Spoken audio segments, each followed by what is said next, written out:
এতিয়া এই তিনিটা বস্তু আমি আইসকলৰ মাজত নেদেখা হলো বৰ দুখ লাগে যে উৰণিখন হেৰাই গ'ল উৰণি নলয় সেন্দুৰৰ ফুট নাইকিয়া হ'ল কিনা ফুট ব্যৱহাৰ হ'ল হয়ত শপত খোৱা স্বামী নাইকিয়া হ'ল এতিয়া ৰং ৰহস্যত বিভূষিত হৈ থকা পত্নীজনীৰ প্ৰেমত বাহ্যিক প্ৰেমত আবদ্ধ হৈ থকা স্বামীজন হ'ল সেই আধ্যাত্মিক স্বামীজন হেৰাই গ'ল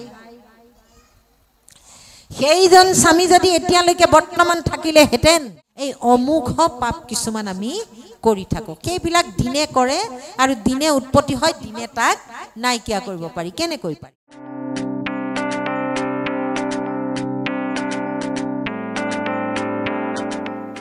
আমি আকৌ এতিয়া কি কৰিছো যে আজি দেওবাৰ নহয়নে আজি ৰাতিৰ পৰা চাব আৰু পথত কিমান ওলাব নহয়নে 33 কোটি দেৱতাৰ ভিতৰত যি ভগৱন্তই সৃষ্টি কৰা দেৱতা বুলি ঘূৰি ফুৰা ঢেৰ অজস্ৰ ভকত দেখিব ৰাতিপুৱা হলে খুজে কাঢ়িব নোৱাৰে ৰাতি আকৌ পাৰিব ভগৱন্ত সৃষ্টি কৰিছে তিনি গুণক তিনিজনক ৰুদ্ৰ শিৱ নহয়নে বাৰু শিৱই হ'ল জীৱ তেওঁ জীৱ হিচাপে সমস্ততে ব্যাপী আছে নহয়নে বাৰু প্ৰভু ভগৱন্ত যত জীৱ তত শিৱ বুলি কৈছে নে নাই কিন্তু আজি আকৌ সেই শিৱক কি কৰিছে ভগৱন্তৰ পৰা পৃথক কৰি পূজিবলৈ গৈছে নহয়নে পৃথক কৰি পূজিবলৈ গৈছে নামৰ দশ অপৰাধত 3 নম্বৰ অপৰাধটোৱে হৈছে শিৱ আৰু ভগৱন্তক পাৰ্থক্য কৰি যোনে ভজে তাৰ কিমান পাপ হয় কিন্তু আমি তাক নাজানো দেৱতা তেওঁলোকক সৃষ্টি কৰিছে প্ৰভু ভগৱন্তইহে আৰু সেই দেৱতাসকলক ৰক্ষা কৰিবলৈ গৈছে আকৌ আমাৰ মৰ্তৰ ৰজা শতাংগনীপতি দেৱতাসকলক ৰক্ষা কৰিছে কি নহয়নে বাৰু সেই দেৱতাসকলে নিজকে ৰক্ষণাবেক্ষণ দিব নোৱাৰে আমাক ৰক্ষণাবেক্ষণ দিব পাৰিব নেকি সেই দেৱতাৰ পাছত আমি ঘূৰিব নাপায় শাস্ত্ৰই আমাক এইখিনি কথাকে কৈছে সেইকাৰণে কলিৰ শ্ৰেষ্ঠ ধৰ্মই হৈছে ঈশ্বৰৰ নাম সেইকাৰণে কৈছে ভাৰতবৰ্ষত জন্মগ্ৰহণ কৰিছে আমি পুণ্যভূমি নহয়নে বাৰু আৰু অসম মুলুকত যি স্বয়ং ভগৱন্ত শংকৰ স্বৰূপে আকি অৱতাৰ লৈছে নহয়নে বাৰু সেইকাৰণে আমি এই শাস্ত্ৰবিলাকৰ মাজতে থাকি আমি নিজক চিনি পাবলৈ আপুনি যদি নিজৰ প্ৰতি প্ৰেম নাই আপুনি যদি নিজক ভাল পাবলৈ জনা নাই তেতিয়াহ'লে আপুনি আনক কেতিয়াও ভাল পাব নোৱাৰে সেইকাৰণে কৈছে আপুনি আপোনাৰ বন্ধু আৰু আপুনি আপোনাৰ শত্ৰু এতিয়া আপুনি বন্ধু কেতিয়া হ'ব যেতিয়াই আপুনি আপোনাক ভাল পাব তেতিয়া আপোনাৰ এই জীৱনটোৰ কাৰণে প্ৰেম জাগ্ৰত হ'ব তেতিয়াই আপুনি জানিব যে মই যদি এইটো পথে যাওঁ আয়ো মোৰ অনিষ্ট হ'ব মই সৎ পথেৰে যাম নহয়নে যি নিজৰ শত্ৰু সেই শত্ৰুজনে কি কৰিব দিনভৰ কৰি মেলি যিকেইটা পাই গোটাই পিটাই সেই বাৰলৈ গৈ পেলাই এঢোক দুঢোক তিনি ঢোক দি লৈ পেলাই কি কৰিব আহি থাকিব আৰু ঘৰলৈ ঢলং পলং কৰি যে বজাৰ কৰিবলৈ নিয়া কিটাও সেই তাতে দি থৈ গুচি আহিলে তেওঁ শত্ৰু হয়নে নহয় আহি অন্ন মুঠিও নলয় ঢাল পুঙা খাই পৰি যাব নহয়নে তেনেকুৱা হ'বনে নহয় গতিকে সেইবিলাকে আৰু যিবিলাকে আপোনাৰ বন্ধু শত্ৰু সেইখিনিয়েহে ঈশ্বৰৰ বা ভকতক চিনি নাপায় আৰু ঈশ্বৰ সেৱা নকৰে শাস্ত্ৰ নুশুনে অন্য কৰ্মবিলাক কৰি থাকিব আৰু ঠিক তেনেকৈ যেতিয়া আমাৰ কপিল প্ৰভু জন্ম হ'ল হোৱাৰ পাছত কদৰ্মই এটা কাম কৰিলে সেইকাৰণে তেওঁ সন্ন্যাসী হ'বলগীয়া হ'ল এই ভক্তি ধৰ্ম এই কথাষাৰ ক'বলৈ গৈ মই এইখিনি কথা কৈছোঁ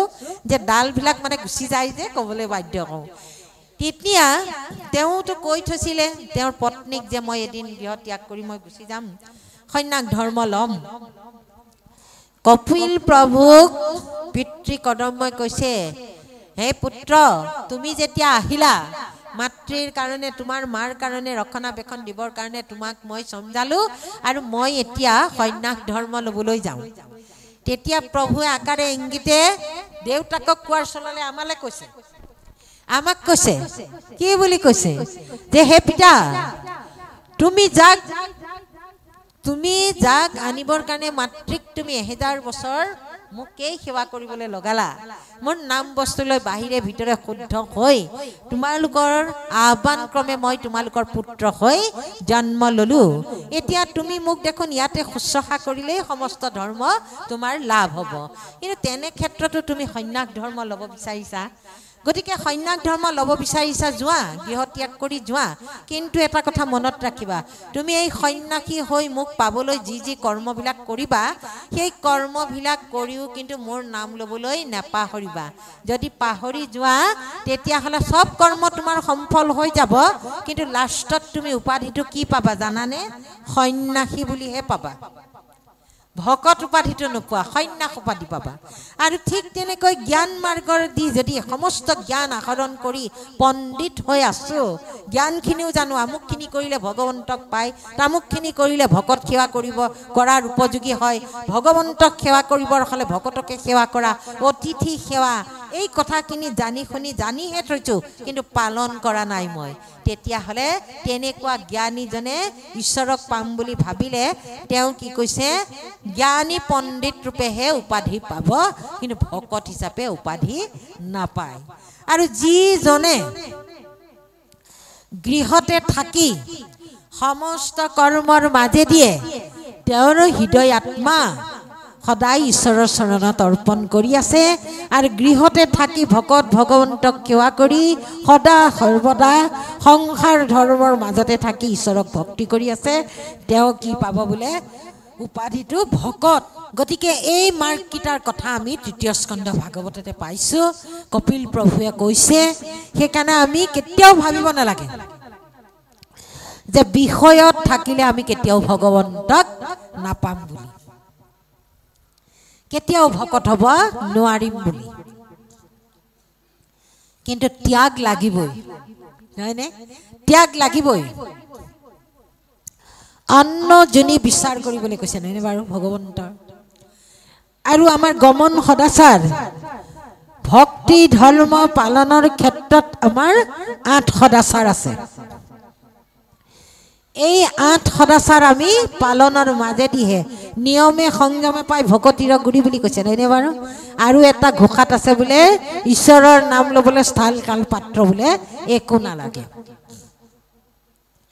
নেলাগে হয় আমি প্ৰভু ভগৱন্তৰ নামটো ল'বলৈ যাওঁতে আমি পেচাব পায়খানা কৰিবলৈ যাওঁতেও আমি নাম ল'ব পাৰিছোঁ নহয়নে বাৰু কিন্তু সেই নামেই নাম হয় জানো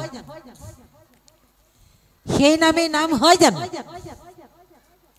সেইটো আমি অভ্যাসত লৈ থকা নাম নহয়নে বাৰু সেই নামেও ক্ৰিয়া কৰিব কিন্তু যি পদ্ধতিৰে গ'লে আমি বৈকুণ্ঠপুৰী দৰ্শন পাম না আমাক শৰণাচাৰ্যৰ দিনা শৰণ দিওঁতে যি পদ্ধতিৰে আমাক যাবলৈ কৈছে নহয়নে বাৰু সেই গতিৰে গ'লে কিন্তু আমি অতি অপ্ৰয়াসে তেওঁৰ চৰণ পাম নহয়নে গতিকে এই মাৰ্গকেইটা আমি চিন্তা কৰি ল'ব ইয়াৰ মাৰ্গৰ ওপৰত বহুত কথা আছে সেইখিনি ক'বলৈ যোৱা নাই অকণমানকৈ আমি কৈ গৈছোঁ বুজি পোৱাকৈ কাৰণ অকণমান সময়তে আমি এই ভকতি ভাণ্ডাৰটো আমি শেষ কৰিব নোৱাৰোঁ নহয়নে বাৰু পাৰিম জানো এইবিলাক হ'ল অগাধ শাস্ত্ৰ ইয়াক ব্যাখ্যা কৰিব আমি মানে আমাৰ সেইকণ জ্ঞান নায়েই আমি মাত্ৰ এই কথা পতাৰ দৰে আপোনাৰ খবৰ লগত মাত্ৰ এটা আলোচনাহে কৰিছোঁ আমি ব্যাখ্যাকাৰক হ'ব কেতিয়াও নোৱাৰোঁ ব্যাখ্যাকাৰক বোলে এজনেই সেইজনেই হৈছে শ্ৰীমন্ত শংকৰদেৱ গুৰুজনা তেওঁহে বোলে কাৰণ তেওঁৱে সৰলীকৰণ কৰাবিলাক আমি এতিয়া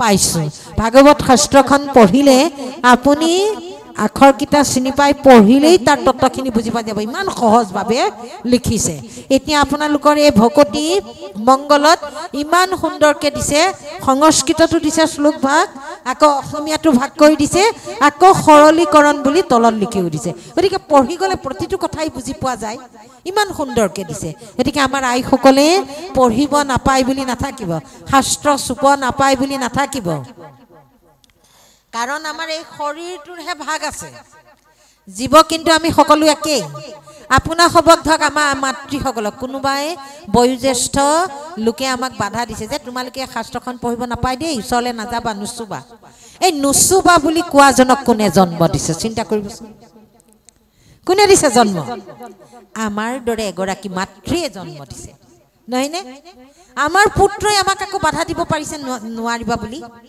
কিন্তু ভগৱন্তইতো তাক বাধা দিয়া নাই ভগৱন্তই নিজ মুখে কৈছে স্ত্ৰী শুদ্ধে কৰে যদি আমাত ভকতি তাহাক দিবা ইটো জ্ঞানমতি হয়নে ভগৱন্তই কৈছে যদি বোলে মোৰ নাম বস্তু কোনোবাই স্ত্ৰীয়ে হওক বাল্য বৃদ্ধ বনিতা যোনেই হওক আজি চাণ্ডালেও বোলে নাম ল'লে তৰি যাব পাৰে নহয়নে বাৰু কিন্তু ব্ৰাহ্মণজনে আকৌ চাণ্ডাল হ'ব পাৰে তেওঁ জাতিত ব্ৰাহ্মণ কিন্তু তেওঁ যদি কৰণীয় কৰ্তব্যখিনি চণ্ডালৰ দৰে কৰিছে হয়নে তেওঁ চাণ্ডাল হ'বনে নহয় কৰ্মতহে বোলে চণ্ডাল আৰু ব্ৰাহ্মণৰ চিনাকি পায় নহয়নে বাৰু মহন্তৰ বোলে চিনকত মাহনিত বুলি আছেনে নাই বুঢ়াসকলে কয় নহয়নে বাৰু গতিকে আমাৰ কৰ্মৰ দ্বাৰাই আমি পৰিচয় দিব লাগিব যে আমি কৰি থকা কৰ্মখিনি কৰি যাওঁতে আমাক সকলোৱে চিনি পাব সেইকাৰণে শাস্ত্ৰই কৈছে আপুনি আচৰি ধৰ্ম আনকো শিকাৱই ইয়াত কোনেও কাকো ধৰ্ম শিকাব নোৱাৰে আপোনাৰ কৰ্মখিনি আপুনি বুজিছে কৰি যাওক আপোনাৰ কৰ্মখিনি যদি শুদ্ধ হৈছে আপোনাক এদিন নহয় দুদিন নহয় তিনিদিন নহয় এসপ্তাহৰ মূৰত বা এমাহৰ মূৰত বা বছৰেকৰ মূৰত হ'লেও আপোনাৰ নীতি আদৰ্শ চাই চাই আপোনাৰ ওচৰতে থকা সকলো শুদ্ধ হৈ যাব তেওঁলোকে আপোনাৰ ধৰ্ম পালন কৰি কৰি চাই চাই তেওঁলোকেও আপোনাৰ দৰেই মানে হ'বলৈ চেষ্টা হ'ব কাৰণ আপুনি কৰি দেখাইছে আপুনি কাৰোবাক কৰিবলৈ কোৱা নাই নহয় আপুনি নিজে কৰিছে কৰ্মটো সেই কৰ্মটো যে ভাল তেওঁলোকে এদিন অনুভৱ কৰিব সেইকাৰণে কৈছে আপুনি আচৰি ধৰ্ম আনকো শিকাৱই এতিয়া শাস্ত্ৰ সেইকাৰণে প্ৰতিটো কথা লিখা আছে এইখিনি কোনোবাই সৎ পথেৰে যাবৰ মন আছে যদি সাধু সংগলে আহিব ঈশ্বৰ কথা শুনিব সৎ পথেৰে যাব আৰু য'ৰ পৰা আহিছে তলেকে যাব আকৌ চৌৰাশী লক্ষ্য যোনি অতিবাহিত কৰি আহি মনুষ্য জন্ম পাই ঈশ্বৰৰ নাম নললো ভকতৰ সংগলে নগলো ঈশ্বৰৰ কথা নুশুনিলো তেওঁ সেৱা নকৰিলো ভক্তি নকৰিলো এইবোৰ নকৰি যদি অপকৰ্ম কৰি পেলাই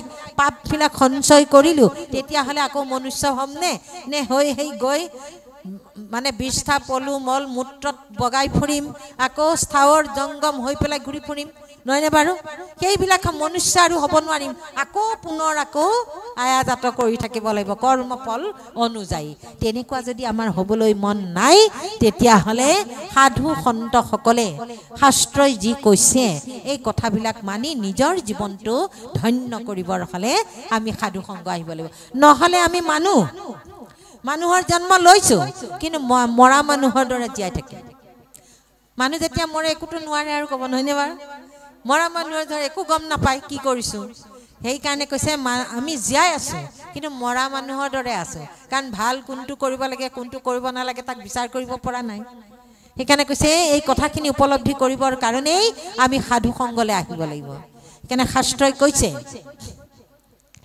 সাধু সংগে মূৰ কথা নুশুনে জিনা জীৱন্ততে মৰা সিটো অধম পামৰ বুলি কৈছে পাপী নহয়নে বাৰু যে তেওঁ জীয়াই আছে সংসাৰৰ বিষয়খনৰ কাৰণে চব কৰ্ম কৰি আছে খাইছে বৈছে আছে এই দিন হৈছে কৰ্ম কৰিছে ৰাতি হৈছে শুইছে আকৌ ৰাতিপুৱা হৈছে এগাল খাই বৈ কৰ্মলৈ গৈছে আৰু অন্য চিন্তা নাই কেনেকৈ গৃহখন মানে ভাল কৰোঁ সেইটো ধান্দাতে আছে যে খাওঁ বওঁ কেনেকৈ পিন্ধো তাৰ ধান্দাতে আছে ভকত বৈষ্ণৱ ঈশ্বৰ সেৱা একো তেওঁৰ মনলৈ ভাৱ নাই তেওঁ কেনেকৈ আছে যে মৰা মানুহৰ দৰে মায়াতে তেওঁ হাবু ডাবু খাই আছে জীয়া মানুহ হ'লে তেওঁ কি কৰিব ইমান কৰ্মৰ মাজতো আয়ৈ দেহি আজি আমুকত ভকত গোট খাব তালৈ যাবই লাগিব পাই অকণমান হ'লেও গৈ তাত ঈশ্বৰ কথা শুনিব ভালকৈ থাকিব নহয়নে আৰু গৃহখন সুন্দৰ কৰিবৰ কাৰণে আমাৰ আইগৰাকীয়েও সদায় ভকত আহ্বান কৰি থাকিব আমাৰ শাস্ত্ৰত আছে আইসকলে বোলে পঞ্চপাপ 5টা পাপ কৰে এই পাপখিনিৰ মাজেদি বোলে কৰ্মৰ মাজেদি হেনো 5টা পাপ উৎপত্তি হয় কিন্তু শাস্ত্ৰই কিন্তু অকল আইসকলক কোৱা নাই শাস্ত্ৰই অকল আইসকলক কোৱা নাই প্ৰতিটো জীৱৰ কাৰণে কৈছে যে প্ৰতিটো জীৱই সদায় এই পাপবিলাক কৰি থাকে অজানিতে হয় সেয়া পাপ সেইকাৰণে আমাৰ ঘোষা শাস্ত্ৰখনত সকলো ঘোষা আছে ইয়াত আমাৰ অপৰাধ কেই প্ৰকাৰ আছে অপৰাধ আমাৰ 5 প্ৰকাৰ এই 5 প্ৰকাৰ 5টা পদ্ধতিৰে আমি অপৰাধবিলাক কৰোঁ সেই অপৰাধবিলাক কেনেকৈ আমি মাৰ্জন কৰিব পাৰোঁ এতিয়া আমাৰ আইসকলে ঘোষা গালে তাৰ পাছত তেওঁলোকে শেষত প্ৰাৰ্থনা গাইছে আকাৰ একাৰবিলাক লাগি গৈছে সেইবিলাক শুদ্ধ কৰিব লাগে দেই যে অপৰাধ বিনাশন তজু নাম নাৰায়ণ আমাৰ আইসকলে নামে বুলি ক'লে তজু নামে নাৰায়ণ বুলি ক'লে নহয়নে বাৰু নামে নহয় তজু নাম নাৰায়ণ জানি নামে আমি জানিলো তোমাৰ নামে ক্ৰিয়া কৰিব আমাক উপকাৰ কৰিব সেইকাৰণে কৈছে জানি নামে পখিলো শৰণে তোমাৰ নামে আমাক কৃপা কৰিব বুলি জানিছো সেইকাৰণে আমি জানি বুজি তোমাৰ নামতে আমি শৰণ লৈছো আন গতি নাহি কেমৰণে আৰু জানিলো কি যে আনফালে গতি কৰিলে আমাৰ কেতিয়াও গতি নাসাধিম সেইকাৰণে আমি তোমাৰ শৰণত আশ্ৰয় গ্ৰহণ কৰি জানি বুজি তোমাৰ শৰণত শৰণে পখিছো প্ৰভু ঘোষা ফাঁকিৰ অৰ্থটো নাইনে অপৰাধ ক্ষমা কৰি তুমি দয়াশীল হৰি মোক ৰক্ষা কৰিও শৰণ চাকচোন এই মই যি অজানিতে কৰি গৈছো অপৰাধবিলাক সেই অপৰাধখিনি ক্ষমা কৰি তুমি মোক দয়া কৰি কৃপা কৰা প্ৰভু এই অপৰাধ বিনাশনটো কেতিয়া গায় কম নে নকম বাৰু কলে কিন্তু মানিব লাগিব দেই অকণমান হলেও আজি কথাবিলাক শুনি আপোনা সবে অকণমান উপযোগী বুলি ল'ব লাগিব তেতিয়াহে আমি আকৌ বছৰ বছৰ ভাগৱত বছৰ ঘোষাপাঠ কৰাই আছো কিন্তু আমি একে আছো হ'ব জানো অকণমান হলেও গতি সলনি হ'ব লাগিব এই অপৰাধ কেতিয়া গায় অপৰাধ কোনে কোনে গায় যে অপৰাধ যেতিয়া আমি এখন সমাজত বহি নামাচাৰ্য নাম গাম নামত যেতিয়া বহিম ভকতসকল সমস্তই নামৰ অন্তত অপৰাধ বিনাশন গাম নহয়নে সেই অপৰাধ কোনো কোটি কোটি নহয় কোনো সহস্ৰ নহয় কোনো কটনো অমোঘ নহয় কিনো অপৰাধ নহয় সেইটো মাত্ৰ অপৰাধ হে প্ৰভু মই যদি কিবা অপৰাধ কৰিছো সেইটো কাৰণ অপৰাধীজনক কেতিয়াও সেই আসনখন ল'বলৈ কোনো কালেই ভগতে তেওঁক আজ্ঞা নকৰে কৰিব জানো সেইকাৰণে আমি নামৰ সামৰণিত কেতিয়াও কোটি কোটি ঘূৰ সহস্ৰবিলাক গাব নালাগে সেই আসনখন ত্যাগ কৰি আপুনি যেতিয়া গাব তেতিয়া গাওক নহয়নে নামৰ দশ অপৰাধৰ পৰা পৰিত্ৰাণ পাবৰ কাৰণে অপৰাধ বিনাশন তজু নাম নাৰায়ণ তোমাৰ নামৰ বাহিৰে আৰু আন নাই তোমাৰ অপৰাধবিলাক মহিমূৰ কৰিবলৈ তোমাৰ নামেহে পাৰিব সেইকাৰণে নামক শ্ৰেষ্ঠ কৰি সেই অপৰাধবিলাক গাব লাগে তাৰপিছত পাঠাচাৰ্য যেনেকৈ আজি আমি পাঠত বহিছো এতিয়া শেহত পাঠ সামৰণিত আমি সেই অপৰাধ গাম নহয়নে বাৰু ইয়াত এতিয়া উঠোঁতে বহুতে বস্তুটো লওঁতে পাঠটো চুওঁতেও কিজানি আমাৰ অজানিতে অপৰাধ হৈছে সেইকাৰণে আমি অপৰাধ বিনাশন গাম এতিয়া আমি নামি গ'লো আসনৰ পৰা তেতিয়া আমি গাব পাৰোঁ কোটি কোটি অপৰাধ সহস্ৰ কতনো অমোঘ এই অমোঘ পাপ কিছুমান আমি কৰি থাকো সেইবিলাক দিনে কৰে আৰু দিনে উৎপত্তি হয় দিনে তাক নাইকিয়া কৰিব পাৰি কেনেকৈ পাৰি আমি সেই অপৰাধবিলাক কেনে অপৰাধ কেই প্ৰকাৰ যে প্ৰথমে অপৰাধ বিনাশন তাৰপিছত কোটি কোটি ঘূৰ সহস্ৰ 3 প্ৰকাৰ অপৰাধ হ'লে নাই তাৰপিছত কতনো অমোঘ তাৰপিছত কিনো অপৰাধ তাৰপিছত আৰু নাই আছেনে এই 5 জোকা এই 5 প্ৰকাৰ পদ্ধতিৰে আমি ভগৱন্তৰ চৰণত অপৰাধবিলাক মানে তেওঁৰ ওচৰত মাৰ্জন কৰিব পাৰোঁ তেওঁৰ নামৰ দ্বাৰা গতিকে এই কথাবিলাক আমি জানি ল'ব লাগে এতিয়া আমাৰ বহুতে ভকত বিদায়ৰ সমূহত অপৰাধ গাবলৈ পাহৰে বেলেগ গায় কৃপাৰ সাগৰ দৈৱকী নন্দন গায় কৃপাৰ সাগৰ দৈৱকী নন্দন ভকত বিদায় দিয়া সময়ত কেতিয়াও গাব নালাগে সেই ভকতেহে দিব গাব ভকতে গাব কিন্তু সেৱকীয়ে সেই ভাগ গাবলৈ নাই আৰু সেই ভাগ যেতিয়া ভকতে ধৰিব সেৱকী সমস্তয়ো সেই ভাগত অংশগ্ৰহণ কৰিব লাগিব কাৰণ আমিও তোমালোকৰ সংগ যাতে কেতিয়াও এৰা নাখায় নহয়নে বাৰু গতিকে এইবিলাক চাব লাগে তেতিয়া আমি এটা অনুষ্ঠান আজি আমাৰ উদযাপন সমিতিয়ে ইয়াত এই প্ৰাথমিকৰ আই বাপ সমস্ত আজি অনুষ্ঠানটি কৰিছে তেওঁলোকে ভকতক প্ৰথমে কি কৈছে শৰণাপন্ন হৈছে নহয়নে বাৰু মই দুৰাচাৰ কেৱলে তোমাৰ শৰণ গাইছে তাৰপিছত এতিয়া আমাক যেতিয়া বিদায় দিব তেওঁলোকে তেতিয়া কি কৰিব এই অপৰাধবিলাক গাব নহয়নে বাৰু আইঐ দেহি আমি অতখিনি কৰোঁতে ক'ত বা কি অপৰাধ হৈছে এতিয়া তেওঁলোকে গাব যে কোটি কোটি অপৰাধ বা সহস্ৰ সহস্ৰ এনেধৰণৰ কথাবিলাক এই কথাবিলাক আমি বিবেচনা কৰি ল'লে আমি জানি থ'লে আমাৰ ল'ৰা ছোৱালীক শিকাম নহয়নে সেইকাৰণে আমাৰ এই অপৰাধবিলাকৰ পৰা মাৰ্জন পাবৰ কাৰণে আমাৰ বোলে আইসকলে গৃহত কৰা কৰ্মখিনি হ'ল যে খুঁটা বাহনি ঘৰ মোচোঁতে ঘৰ সাৰোঁতে তাত হয় এটা পাপ আকৌ ভাত ৰান্ধোতে হয় এটা পাপ পানী আনোতে হয় এটা পাপ আকৌ মছলা খুন্দোতে হয় এটা পাপ এনেকৈ আমাৰ 5টা পাপ উৎপত্তি হয় এই 5টা পাপৰ পৰা পৰিত্ৰাণ পাবৰ কাৰণে পঞ্চশুনা পাপ পঞ্চযজ্ঞ কৰিব লাগে আৰু বাপসকলৰো তেনেকৈ তেওঁলোকৰ কৰ্মৰ দ্বাৰা এই পাপবিলাক উৎপত্তি হ'ব পাৰে সেইকাৰণে পঞ্চযজ্ঞ আমি সকলোৱে কৰিব লাগে এতিয়া আমি কলিত যাগ যজ্ঞ নাই যজ্ঞ কেনেকৈ কৰিম এতিয়া নামৰ মানুহেতো যজ্ঞ নকৰে নহয়নে বাৰু এতিয়া যজ্ঞ কেনেকৈ কৰিম যজ্ঞ কেনেকৈ কৰিম যে যজ্ঞ ক'ত কৰিবলৈ কৈছে যে পঞ্চযজ্ঞ আমি এই কৰণীয় কৰ্তব্যবিলাকৰ পৰা যি পাপ উৎপত্তি হয় সেইবিলাক আমি দিনে তাক নাইকিয়া কৰিব লাগিব নহ'লে জমা হৈ গ'লে বহুত পাপ হ'ব নহয় সেইকাৰণে পঞ্চযজ্ঞ কি বুলি কৈছে দেৱযজ্ঞ ব্ৰহ্মযজ্ঞ নিৰ্যজ্ঞ পিতৃযজ্ঞ আৰু ভূতযজ্ঞ এই 5 প্ৰকাৰ যজ্ঞ দেৱযজ্ঞ ব্ৰহ্মযজ্ঞ নিৰ্যজ্ঞ এইকেইটা আমাৰ গুৰুগৃহতে হয়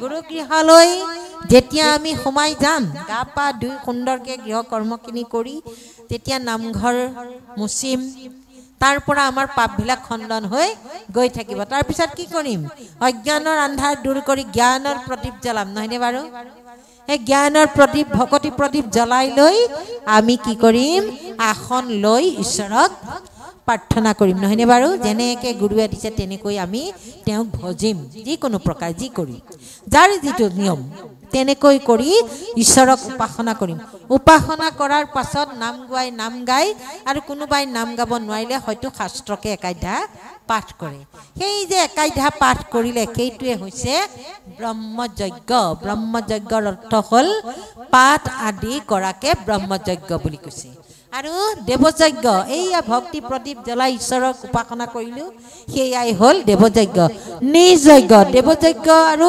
ব্ৰহ্মযজ্ঞ কৰি গুৰুগৃহৰ পৰা আমি ওলাই আহি পেলাই আমি ভকত সেৱা কৰিব লাগে তেতিয়াহে বোলে ভাল নহয়নে বাৰু মানে চৈতন্য মূৰ্তিত সেৱা ল'ব লাগে এতিয়া আমি চৈতন্য ক'ত পাম বেলেগ ভকতটো বিচাৰি নাপাওঁ আমাৰ গৃহতে আছে আমাৰ জন্ম দিয়া সন্তানসকল মোৰ স্বামীজন আছে স্বামীজনৰ পত্নীগৰাকী আছে তেওঁৰ পিতৃ মাতৃ আছে আপুনি গুৰুগৃহৰ পৰা আহি তেওঁলোকৰ ওচৰতে বোলে সেৱা এভাগ লওক মই গুৰুগৃহৰ পৰা আহিলোঁ আহক সেৱা লওঁ ল'ৰা ছোৱালীকেইটাকো মাতক স্বামীজনকো মাতক আৰু পিতৃ মাতৃজনকো মাতি একগোট কৰি সকলোৱে জনাকৈ এভাগ ঘোষা গাই আপুনি ঈশ্বৰ সেৱাকণ কৰিলে আপোনাৰ নিৰ্যজ্ঞ সাধন হ'ল ইফালে ভকত সেৱাও হ'ল কাৰণ বেলেগে আৰু আপুনি ৰাতিপুৱাতে বেলেগ এজন ধুতি পাঞ্জাবী পিন্ধা বেলেগ ভকত এজন সদায় নাপাব নহয় জানো সেইকাৰণে ভকত নিজে সৃষ্টি কৰি ল'ব লাগিব আৰু নিজেও ভকত হ'ব লাগিব গতিকে গৃহতে থাকি দেখিলোঁ তজুচৰণ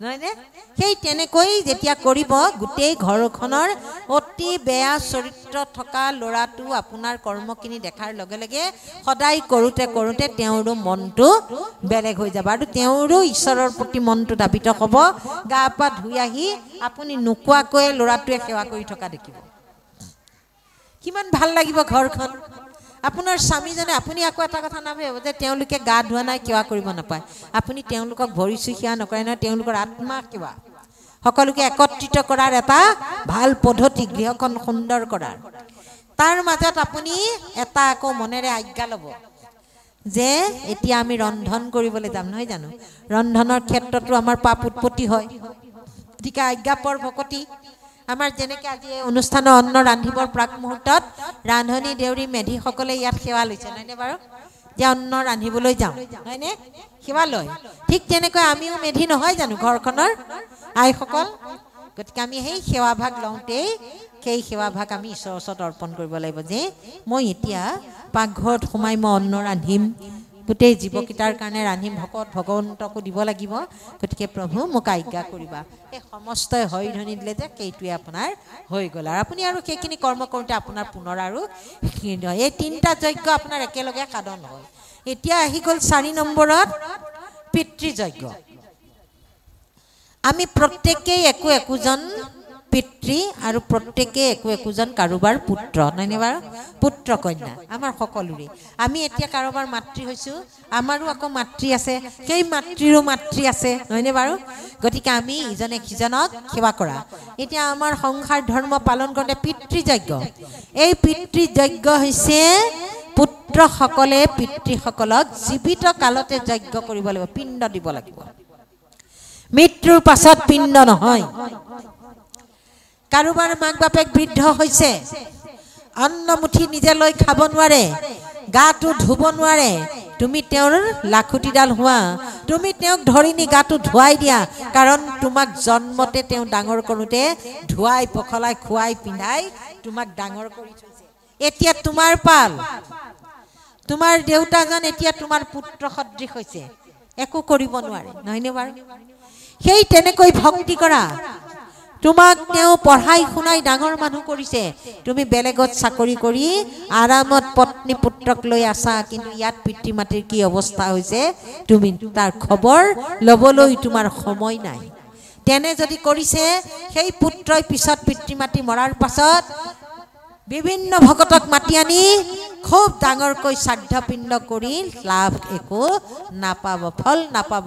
সেই পিতৃ মাতৃ একোৱেই নাপালে, পিতেকহঁতে যে ভাল কৰ্ম কৰিছে তাক অনুভৱ কৰিবলৈ নোপোৱাকেই মৃত্যুবৰণ কৰিলে। গতিকে সেই পুণ্য আপুনি কেতিয়াও পাব নোৱাৰে। সেইকাৰণে পিতৃ মাতৃৰ যজ্ঞ, পিতৃ মাতৃৰ পিণ্ড এয়া জীৱিত কালতে আপুনি দিব লাগিব, কৰিব লাগিব, পুত্ৰ কৰ্ম কৰিব লাগিব। সেইকাৰণে কৈছে এই যজ্ঞ আমি পুত্ৰ সকলোৰে আৰু সকলোৱে আমি পিতৃ, এই কৰ্তব্যখিনি আমাৰ জীৱনত আমি কৰিব লাগিব, তেতিয়াহে বোলে হ'ব। নহ'লে আৰু সেই নদীৰ পাৰত দধি দুগ্ধ ঘৃত মধু নি পিণ্ড দি নদীত গা পা ধুই আহি আকৌ বোলে ভকতৰ ওচৰত নাম শুনিলেকে পবিত্ৰ হয়, সেই কৰ্ম কৰি থাকিলে কিন্তু একো লাভ নহয়।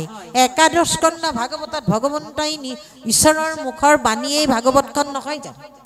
ঈশ্বৰৰ কথাখিনিয়ে লিখা আছে। ভগৱন্তই প্ৰথমেই কাৰ আগত কৈছিল যে ব্ৰহ্মাৰ আগত গোটেই কথাখিনি কৈ থকা নাছিল জানো? পালে পালেহে আহিছে এতিয়া আমাৰ মৰ্তনে। গতিকে ভগৱন্তই কোৱা কথা, তেওঁ মুখৰ বাণী, তেওঁ ব্ৰহ্মাক কোৱাৰ চলেৰে শাস্ত্ৰৰ মাজেদি আমালৈ কৈছে, বুজাইছে। পুত্ৰ ভৈলে লাগে পিণ্ড দিবা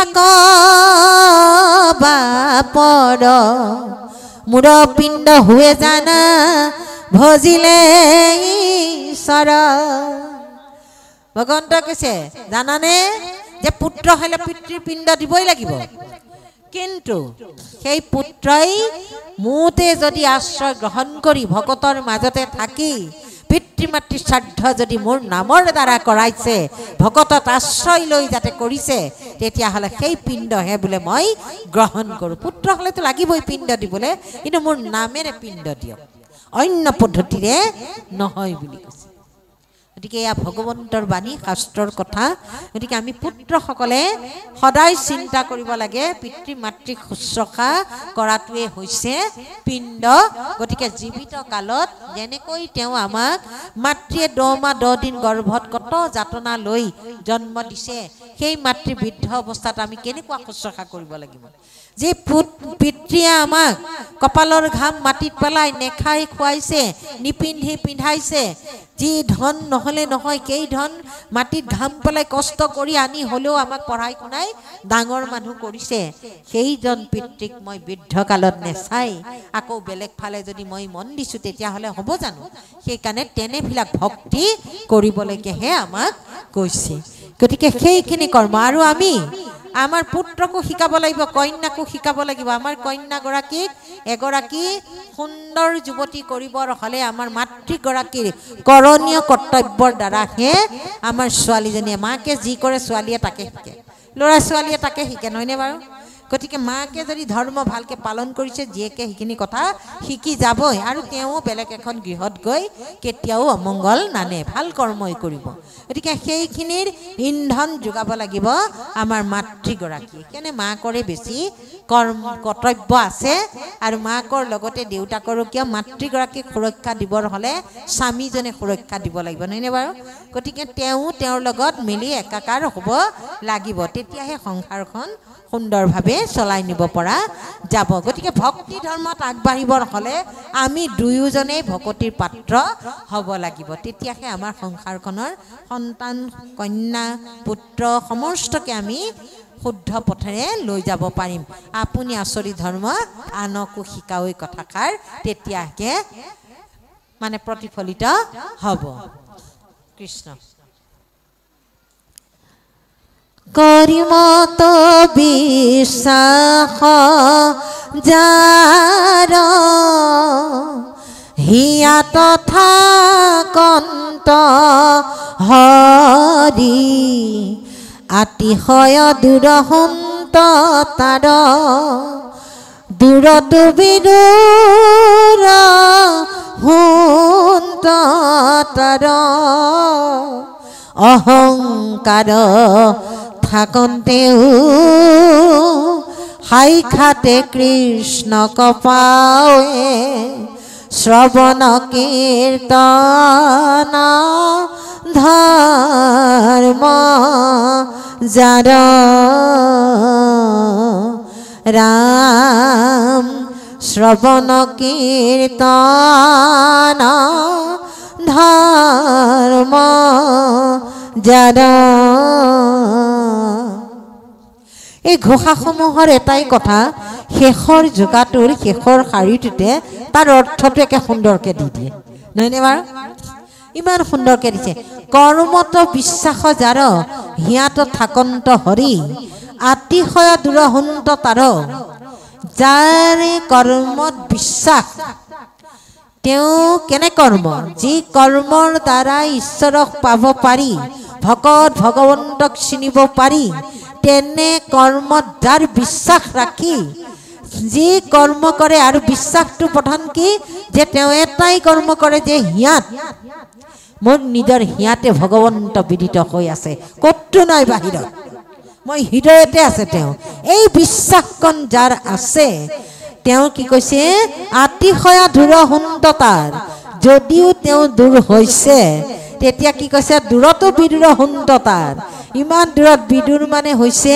ভগৱন্তই কেতিয়াও তেওঁক আঁতৰ কৰি নাযায় তেওঁৰ লগতে থাকে তেওঁ যদি অনুভৱ কৰে ঈশ্বৰ দূৰত আছে সেইটো মিছা কথা তেওঁৰ কিন্তু ঈশ্বৰ সদায় লগতে থাকে কাৰণ কিয় তেওঁ বিশ্বাসত ল'লে নহয় যে মোৰ প্ৰভু কেতিয়াও দূৰত নাই মোৰ হৃদয়তে আছে তেওঁ মই যি কৰ্ম কৰিছোঁ তেওঁ সদায় দেখি আছে গতিকে দেখি থকা ভগৱন্তই দেখি আছে বুলি যিজনে যেতিয়াই জানিলে তেওঁ আৰু অপকৰ্ম কেতিয়াও নকৰে কৰিবনে কেতিয়াও নকৰে অহংকাৰ থাকন্তেও সেইজন ভকতৰ যদি অহংকাৰো আছে অহংকাৰ ক'ত কৰিব তেওঁ ঈশ্বৰৰ নাম জানো বুলি অহংকাৰ কৰিব তেওঁ কিবা মোৰ ঘৰ দুৱাৰ ঐশ্বৰ্য বিভূতি আছে বুলি সেই ভকতে তাত অহংকাৰ নকৰে নহয়নে বাৰু ভকতে সেইবিলাকত অহংকাৰ নকৰে যে ঈশ্বৰক মই জানো এই কথাটোৰ প্ৰতিও তেওঁৰ অহংকাৰ থাকে থাকিলেও বোলে সাক্ষাতে কৃষ্ণক পায় তেওঁৰ নামতে যদি তেওঁ অহংকাৰ থাকে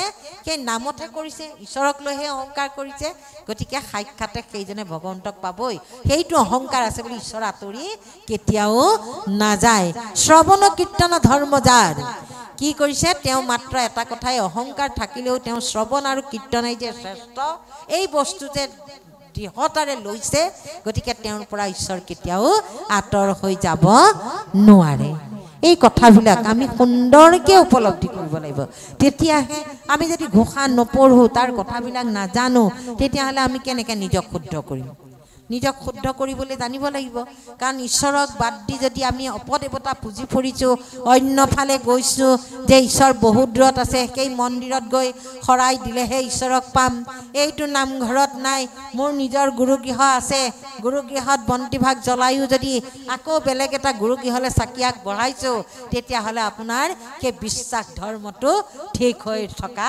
নাই আছে জানো কাৰণ সকলোতে ভগৱন্ত বিৰাজমান বুলি আমি বিশ্বাসত ল'ব পৰা তাৰমানে লৈছো তথাপিও মানে দৃঢ় কৰিব পৰা নাই সেইকাৰণে ভগৱন্তই অৰ্জুনক কোৱাৰ চলেৰে আমাক কৈছে কি বুলি যে দৃঢ়তাৰে ল'বলৈ কৈছে নহয়নে বাৰু অৰ্জুনক কৈছে যে সৰ্বধৰ্ম এৰি এক শৰণ সাক্ষাৎ সুদৃঢ় বিশ্বাসে সখী লয়ুক মাত নকৰিবা ভয় হেৰা গৰু অংগীকাৰ সমস্ত পাপতে মই কৰিব উদ্ধাৰ এই অৰ্জুনক কথা দিয়াৰ চলেৰে আমাক দি থোৱা নাই জানো এই জীৱসকলক আমাক দিছে কথা ভগৱন্তই নিজ মুখে যে তোমালোকে সমস্তবিলাক ত্যাগ কৰি মাত্ৰ মোতে আশ্ৰয় গ্ৰহণ কৰাচোন ময়েই বুলি শ্ৰেষ্ঠ বুলি লোৱাচোন তোমালোকক মই সমস্ত পাপতে মই উদ্ধাৰ কৰি লৈ যাম অৰ্জুনক কোৱাৰ কাৰণ অৰ্জুনে শোক মোহ পংক মাজত আবদ্ধ হৈ আছিল ইমানখিনি কথা কোৱাৰ পাছতো তেওঁ এইয়াই মোৰ আপোন এইয়া মোৰ ইষ্ট কুটুম্ব এই বুলি ভাবি আছিল নহয়নে বাৰু যে তেওঁ কি ভাবিছিল যেতিয়াই ৰণক্ষেত্ৰত আনি ৰথ ৰখাই দিছে কুৰুক্ষেত্ৰত তেওঁ চাইছে চাৰিওফালে চাইছে ৰথৰ পৰা নামি চাইছে এফালে দেখিছে শহীদ বান্ধৱ ভাই ককা ইষ্ট কুটুম্ব সকলো ৰৈ আছে যুদ্ধ লাগিব এতিয়া নহয়নে বাৰু আৰু এফালে দেখিছে গোটেই মাতৃসকলে বহুত উৎসাহেৰে অৰ্জুনৰ মুখলৈ চাই আছে তেতিয়াই তেওঁ ভগৱন্তক কৈছে হে সখা হে কেশৱ মই যুদ্ধ কৰিব নোৱাৰো বুলি গাণ্ডীৱ পেলাই দিছে যে মই কেতিয়াও যুদ্ধ কৰিব নোৱাৰো তেতিয়া কৈছে কিয় কৈছে চোৱাচোন এয়া মোৰ ভাই ককা ইষ্ট কুটুম্ব দেখোন এওঁলোকক মই কেনেকৈ বধ কৰিম কাৰণ যুদ্ধততো কোনোবা মৰিবই গতিকে সেইখিনি পাপ মই ল'ব নোৱাৰো আৰু এই পাপবিলাক কৰোঁতে মোৰ এই মাতৃসকলে চোৱাচোন কেনেকৈ চাই আছে কাৰোবাৰ পুত্ৰ হানি হ'ব কাৰোবাৰ স্বামী হানি হ'ব কাৰোবাৰ ভাই ককাই সেইসকলে মোক অভিশাপ দিব এই পাপৰ পৰা মই কেনেকৈ পৰিত্ৰাণ পাম গতিকে মই যুদ্ধ নকৰোঁ এই কথাষাৰতে ভগৱন্তই অৰ্জুনক সেই শোক মোহ পংকৰ পৰা উদ্ধাৰ কৰিবলৈ আনিবলৈ যাওঁতে গীতা শাস্ত্ৰৰ উৎপত্তি হৈছে হয়নে গোটেই কথাখিনি বুজাই বুজাই অৰ্জুনক পৰা নাই নুবুজেহে নুবুজে বুজাইছেহে বুজাইছে নুবুজে কি নুবুজে তাৰপিছত ভগৱন্তই ক'বলৈ বাধ্য হৈছে যে তোমাক কিমানখিনি কথা ক'লোঁ কিবা এটা বুজি পাইছানে সেইকাৰণে তোমাক শেষত এটা কথা কওঁ সমস্তখিনি তুমি ত্যাগ কৰা মাত্ৰ মোৰ চৰণত আশ্ৰয় গ্ৰহণ কৰা তুমি যিবিলাক পাপ বুলি ভাবিছা সমস্ত মই তোমাক উদ্ধাৰ কৰিম সেইখিনি বুজাবলৈও সেই কথাটো প্ৰকট কৰিবলৈও শুদ্ধভাৱে হৃদয়ত সোমোৱাই দিবলৈও ঈশ্বৰে আকৌ এটা পদ্ধতি লৈছে কি কৈছে দিব্য চক্ষু প্ৰদান কৰি বিশ্বৰূপ দৰ্শাইছে নহয়নে বাৰু বিশ্বৰূপ দেখুৱাওঁতে অৰ্জুনে চাই তাৰপিছত যেতিয়া বিশ্বৰূপ সম্বৰণ হৈছে আকৌ কৈছে হে সখা তুমি মোৰ বিশ্বৰূপ দৰ্শন কৰিলা তাত দেখিলানে বাৰু তুমি কিবা এটা কৰা তাত দেখিলানে বোলে নাই দেখা নহয় সমস্ত দেখোন তুমিয়ে কৰি আছা সেইটোৱে সত্য গতিকে তুমি নিমিত্ত তুমি যে যুদ্ধ কৰি কাৰোবাক বধ কৰিম কৈছা তুমি নিমিত্ত কাৰ্যকাৰণ মই গতিকে তুমি এইবোৰ পৰিহাৰ কৰি সমস্তখিনি ত্যাগ কৰি মোতে আশ্ৰয় গ্ৰহণ কৰা মই তোমাক সমস্ততে উদ্ধাৰ কৰিম সেই জ্ঞান দিয়াৰ চলেৰে আমাক দিছে আমাক কৈছে এইখিনি কথা আমি সমস্ত একো একোজন অৰ্জুন আমি সমস্ত একো একোজন পৰীক্ষিত নহয়নে বাৰু কাৰণ আমি পৰীক্ষিতে 7 দিন 7 ৰাতি ভাগৱত শুনিছে আমিও 7টা দিনৰ ভিতৰতে আছো চলি নহয়নে বাৰু জন্ম হৈছো মৃত্যু হম এই 7টা দিনতে ভাল বেয়া যিমান কৰ্ম কৰোঁ এই 7টা দিনতে গতিকে আমি সপ্ত মানে মণ্ডলতে আমি আবদ্ধ হৈ আছো নহয়নে বাৰু গতিকে আমি সেইখিনি তত্ত্বও চাব লাগিব আৰু অৰ্জুনক কোৱাৰ চলেৰে কথাখিনি আমাক কৈছে আৰু শেষত কৈছে তুমি যে কৈছা মাতৃসকলে মোক অভিশাপ দিব, পাপ লাগিব, সেই পাপৰ পৰা উদ্ধাৰ ক'ম। আৰু মোৰ তেওঁলোকৰ স্বামীহীনা হ'লে, পুত্ৰহীনা হ'লে তেওঁলোকে কেনেকৈ সংসাৰত ব্ৰতী হৈ থাকিব। তেতিয়া কৈছে তুমি একো চিন্তা নকৰিবা, এই নাৰীসকলক মই জন্মতে সপ্ত গুণৰ অধিকাৰী কৰি দিছোঁ।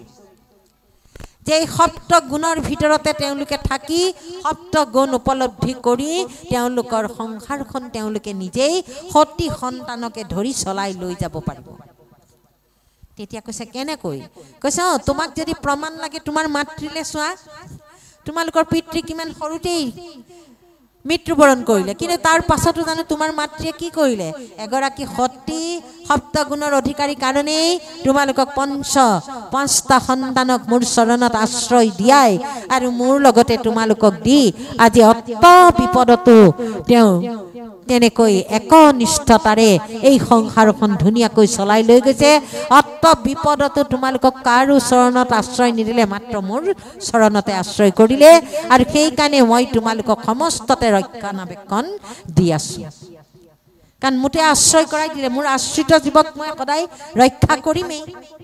গতিকে সেইকাৰণে ভগৱন্তৰ চৰণত আশ্ৰয় ল'লে আমাৰ কেতিয়াও বিপদ নাহে। কোনোবা কাৰণত কিবা বিপদ হ'লেও একোজন সাধু সংগৰ লগ লগাই আমাক পুনৰ তেওঁ সৎপথলৈ আনিবই। সেইকাৰণে সপ্তগুণ, এতিয়া আমাৰ আইসকলে সপ্তগুণকেইটা জানিব লাগিব, তেতিয়া উপলব্ধি কৰিব পাৰিব।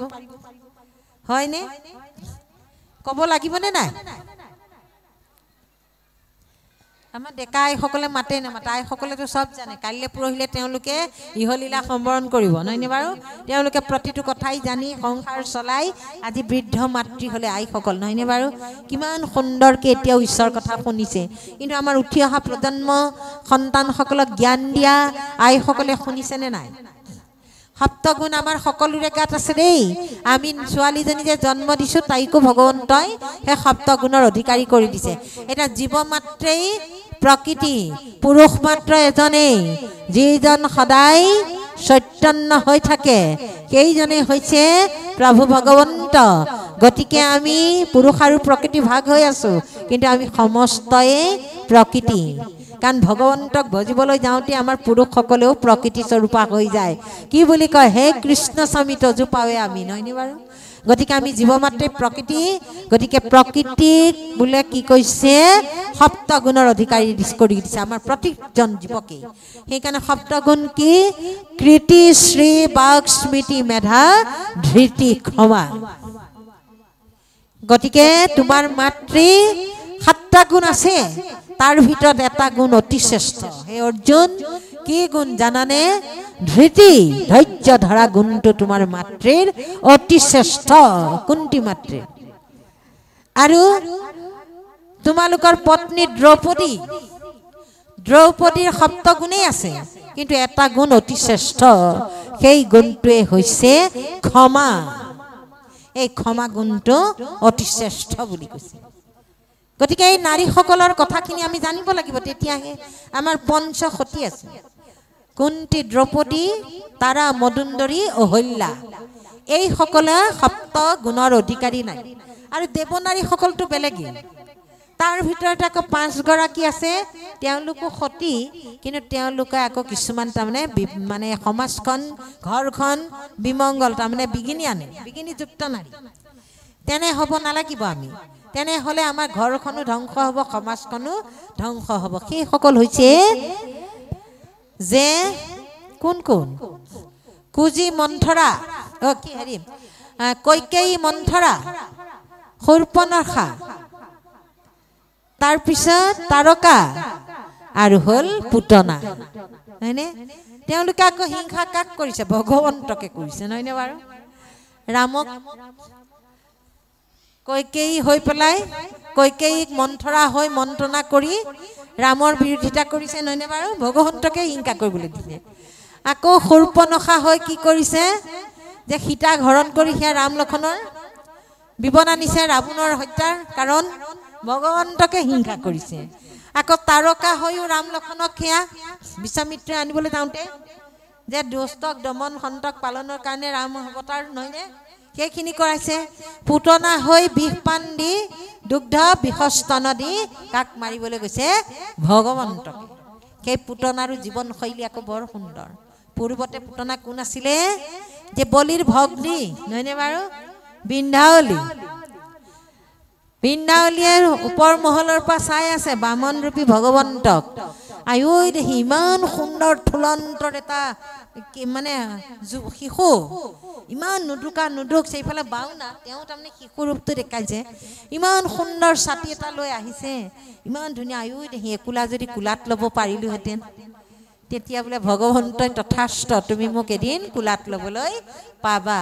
আৰু সেই বাওনা ৰূপী ভগৱন্তই আহি যেতিয়া বলিক চলনা কৰিলে, বান্ধি যেতিয়া দুৰ্গতি কৰিছে বলিক, তেতিয়া আকৌ ভনীয়েকে ককায়েকক সেইখিনি কৰাৰ কাৰণে সহ্য কৰিব নোৱাৰি তেতিয়া আকৌ মনত ভাবিলে কি, একেজনকে বোলে এনেকুৱা শিশুক বোলে ওচৰত পালে একে মোহাৰি মানে বিষ পান কৰাই বোলে মই বিষস্তন খুৱাই মাৰি দিলোহেঁতেন।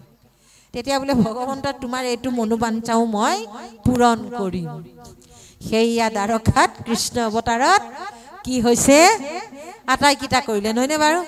পুতনা ৰূপে আহিল, আহি পেলাই কি কৰিছে, কোলাত ল'ব লাগিব। এতিয়া পুতনাই গকুললৈ আহি আছে কৃষ্ণক বিচাৰি, যে কংসৰ আদেশ মানি, নহয়নে বাৰু? আহি পেলাই আকৌ কি হৈছে, তেওঁ দেখিছে যে আঁতৰৰ পৰা কৃষ্ণক দেখিছে, বৰ ধুনীয়া, ইমান অকণমান সুন্দৰ ল'ৰাটো। আয়ো তাক ধৰিবলৈতো যাবই লাগিব। ইফালে ইটোক মাৰিছে, সিটোক মাৰিছে, শিশু বধ কৰি গৈ আছে, গৈ কৃষ্ণক পাব। আৰু তেনে সময়তে আকৌ কি হ'ল, ভগৱন্তৰ ইচ্ছা। কাৰণ প্ৰভু ভগৱন্তৰ ওচৰলে যে বেয়া মনোভাৱনা, কামনা, বাসনা পূৰ্ণ এটা শৰীৰ লৈ, মন লৈ কেতিয়াও তেওঁৰ চৰণলৈ যাব নোৱাৰে। তাৰ প্ৰমাণ ইয়াত যে পুতনাই আগমুহূৰ্তত পিয়াহ লাগিছে, নহয়নে? ঘূৰি ফুৰোঁতে পিয়াহ লাগি পানী বিচাৰিছে যমুনা নদী। যমুনাৰ পাৰত গৈ পানী খাবলৈ গৈ দেখিলে যমুনাৰ পানী ফটফটীয়া, একেবাৰে তলত কি পৰিলেও দেখা পায়। তাতেই দেখিলে ফটফটীয়া পানীত চাবচোন আপোনাৰ প্ৰতিবিম্বটো দেখা পায়, নহয়নে? আইনা নিচিনা। পুতনাই পানী খাবলৈ গৈ নিজৰ প্ৰতিবিম্ব দেখি নিজেই ভয় খালে। মোৰ মুখখন ইমান বেয়া নে? অসুৰ নহয় জানো, ৰাক্ষসী, তাতে চাতে নিকটাই ইমান বেয়া ৰূপ। এই ৰূপটো লৈ দেখোন মই সেই শিশুটোৰ ওচৰলৈ গ'লে এই শিশুৱে দেখোন মোক আঁতৰতে দেখি ভয় খাই যাব। এই ৰূপ লৈ যাবলৈ নহ'ব, মই এতিয়া মোহিনী হ'ব লাগিব, নহয়নে? কাৰ ৰূপ ধাৰণ কৰিলে? যে যশোদা দৈৱকীৰ দৰে মূৰ্তি ল'লে, নহয়নে বাৰু? সুন্দৰী মোহিনী নাৰী এগৰাকী হ'ল। তাৰমানে ভগৱন্তৰ ওচৰলৈ গ'লে সদায় ধুনীয়া হৈ যাব লাগিব, সুন্দৰ হৈ যাব লাগিব। প্ৰমাণটো হয়নে নহয় বাৰু? সেইকাৰণে আমিও ভকতিৰ পাত্ৰ হ'ব হ'লে আমাৰ কলিৰ 16টা পুত্ৰ আছে। এই কলিৰ 16টা পুত্ৰ বোলে আমাৰ মনতে বাস কৰে। এই কলিৰ মায়াময় পুত্ৰখিনিক লগত লৈ যদি আমি ভকতৰ মাজলৈও আহোঁ, তেতিয়াহ'লে আমাৰ শাস্ত্ৰ শুনাও নহ'ব, ইয়াত বহি থকাও নহ'ব। বহি আছোঁ, পাঠকৰ মুখলৈকে চাই আছোঁ, কিন্তু কাণখনে একো শুনা নাই। এই ঘৰত কিবা কিবি কৰি থৈ আহিছোঁ যে, সেইখিনিলেহে আমাৰ মনটো গৈ আছে। বতৰটো বেয়া হোৱাৰ লগে লগে মনটো গ'লেই নহয়। বাহিৰত কাপোৰকেইটা মেলি থৈ আহিছোঁ, ভিজিব এতিয়া। গৰুটো বান্ধি থৈ আহিছোঁ, ছাগলী বান্ধি থৈ আহিছোঁ, কি হ'ব নহয়নে? এই ৰাম, ইমান পৰ দেখোন কেতিয়া সামৰিব? যাবলগীয়া হৈছিলে, আমুকলৈ যাবলগীয়া আছে, গোটৰ মিটিং আছে। আইসকলৰতো বেছি চিন্তা। গতিকে তেনেধৰণৰ বিভ্ৰান্ত বেলেগ বেলেগ ভাৱনা, বিষয় সম্বন্ধীয় কথাবিলাক তাৰমানে মনত ক্ৰিয়া কৰি থাকিব। সেইকাৰণে সেইখিনিক দূৰ কৰি আহিব লাগিব, এটা প্ৰকৃত শুদ্ধ মন লৈ আহিব লাগিব। তেতিয়াহে ঈশ্বৰ কথাবিলাক আমাৰ হৃদয়ংগম হ'ব। সেইকাৰণে কৈছে ভগৱন্তৰ ওচৰলৈ আহিলে চাওক, পুতনা ইমান বেয়া ৰূপ, ক'ত থৈছে ৰহস্যটো? যে পুতনাক মোহিনী সজাইহে ভগৱন্তৰ ওচৰলৈ আহিছে, ধুনীয়াজনী, তেতিয়াহে আকৌ পাৰিলে, হয়নে? গতিকে ইমান ধুনীয়া, সেই তাৰ অৰ্থবিলাক আমি ক'ত মিলাব লাগিব, ক'ত চাব লাগিব যে আমিও এটা সুন্দৰী হৈ যাব লাগিব। আমি বৃদ্ধা, আমি বেয়া, আমাৰ বাহিৰৰ ৰূপটোৰ নে আমাৰ অন্তৰ আত্মা আমি সুন্দৰ কৰিব পাৰিছোঁ নে নাই? নহয়নে? গোটেই বিশ্ব ব্ৰহ্মাণ্ড, কোটি ব্ৰহ্মাণ্ড ক'ত আছে? সপ্ত বৈকুণ্ঠ আমাৰে নাই জানো? নাভিৰ পৰা ওপৰলৈ সপ্ত বৈকুণ্ঠ, নাভিৰ পৰা তললৈ সপ্ত ৰসাতল, নহয়নে বাৰু? কিন্তু আজি আমি আইসকলে কি কৰিছোঁ? যে আমাৰ এই সুন্দৰ ঈশ্বৰে দিয়া শৰীৰটো আমি একাকাৰ কৰি যি ব্ৰহ্ম খাই ব্ৰহ্ম জীয়াই থাকে, জীৱ ব্ৰহ্ম নহয়নে বাৰু? অন্ন ব্ৰহ্ম খাৰ, অন্ন ব্ৰহ্মই কৰি আছে জগত উদ্ধাৰ। সেই অন্ন খাই জীৱ যি আছে, সেই অন্নকে আকৌ আমি কি কৰিছোঁ? বৈকুণ্ঠ আৰু নৰক একাকাৰ কৰি আমি অন্ন ৰান্ধিছোঁ। হ'বনে? আপোনাৰ খবৰ ইয়াত আছেনে নাই নাজানো। আমাৰ ফালে আমি বহুত ঠাইলৈ গৈছোঁ অসমৰ, আমাক মানে প্ৰশ্ন কৰে বোলে আইসকলে মেক্সি পিন্ধিব পায় নে নাপায়, আইসকলে শাৰী পিন্ধিব পায় নে নাপায়, এইবোৰ প্ৰশ্ন কৰে। বোলো কিয় কৈছে? কৈছে নহয় কওকচোন। গতিকে এতিয়া আমাৰ আইসকলে বোলে মেক্সি পিন্ধি অন্ন ৰান্ধে। অন্ন জানো মেক্সি পিন্ধি ৰান্ধিবলৈ গুৰুৱে শিকাইছে? শৰণ লওঁতে জানো কৈছে যে মেক্সি পিন্ধি অন্ন ৰান্ধিবা, মেক্সি পিন্ধি তোমাৰ স্বামীজনক সেৱা কৰিবা, তোমাৰ দেউতাক সেৱা কৰিবা, তোমাৰ শহুৰজনক সেৱা কৰিবা? আজিকালি মেক্সিটো ইমান হৈছে। মেক্সিটো কেৰি পিন্ধিব? মেক্সি সদায় মূৰেৰে পিন্ধিব, নহয়নে ওপৰেদি? আমাৰ যদি এই সপ্ত বৈকুণ্ঠ, তেতিয়া আমি কেনেকৈ পিন্ধিলোঁ এইটো? আমি পেটিকোট মেখেলা কেতিয়াও মূৰেদি নিপিন্ধো। কিন্তু আজিকালিৰ নাৰীয়ে সেই কথাবিলাক বিচাৰ বিবেচনা নকৰে আৰু নিজৰ সন্তানকো নিশিকায়। পুষ্পিতা অনুষ্ঠান আমাক এটা দিছে নেকি প্ৰশ্নটোত, যে তুলনী বিয়াৰ কথাটো দিছে আমাক। গতিকে এই কথাটোত আহিছে, ভালেই হৈছে।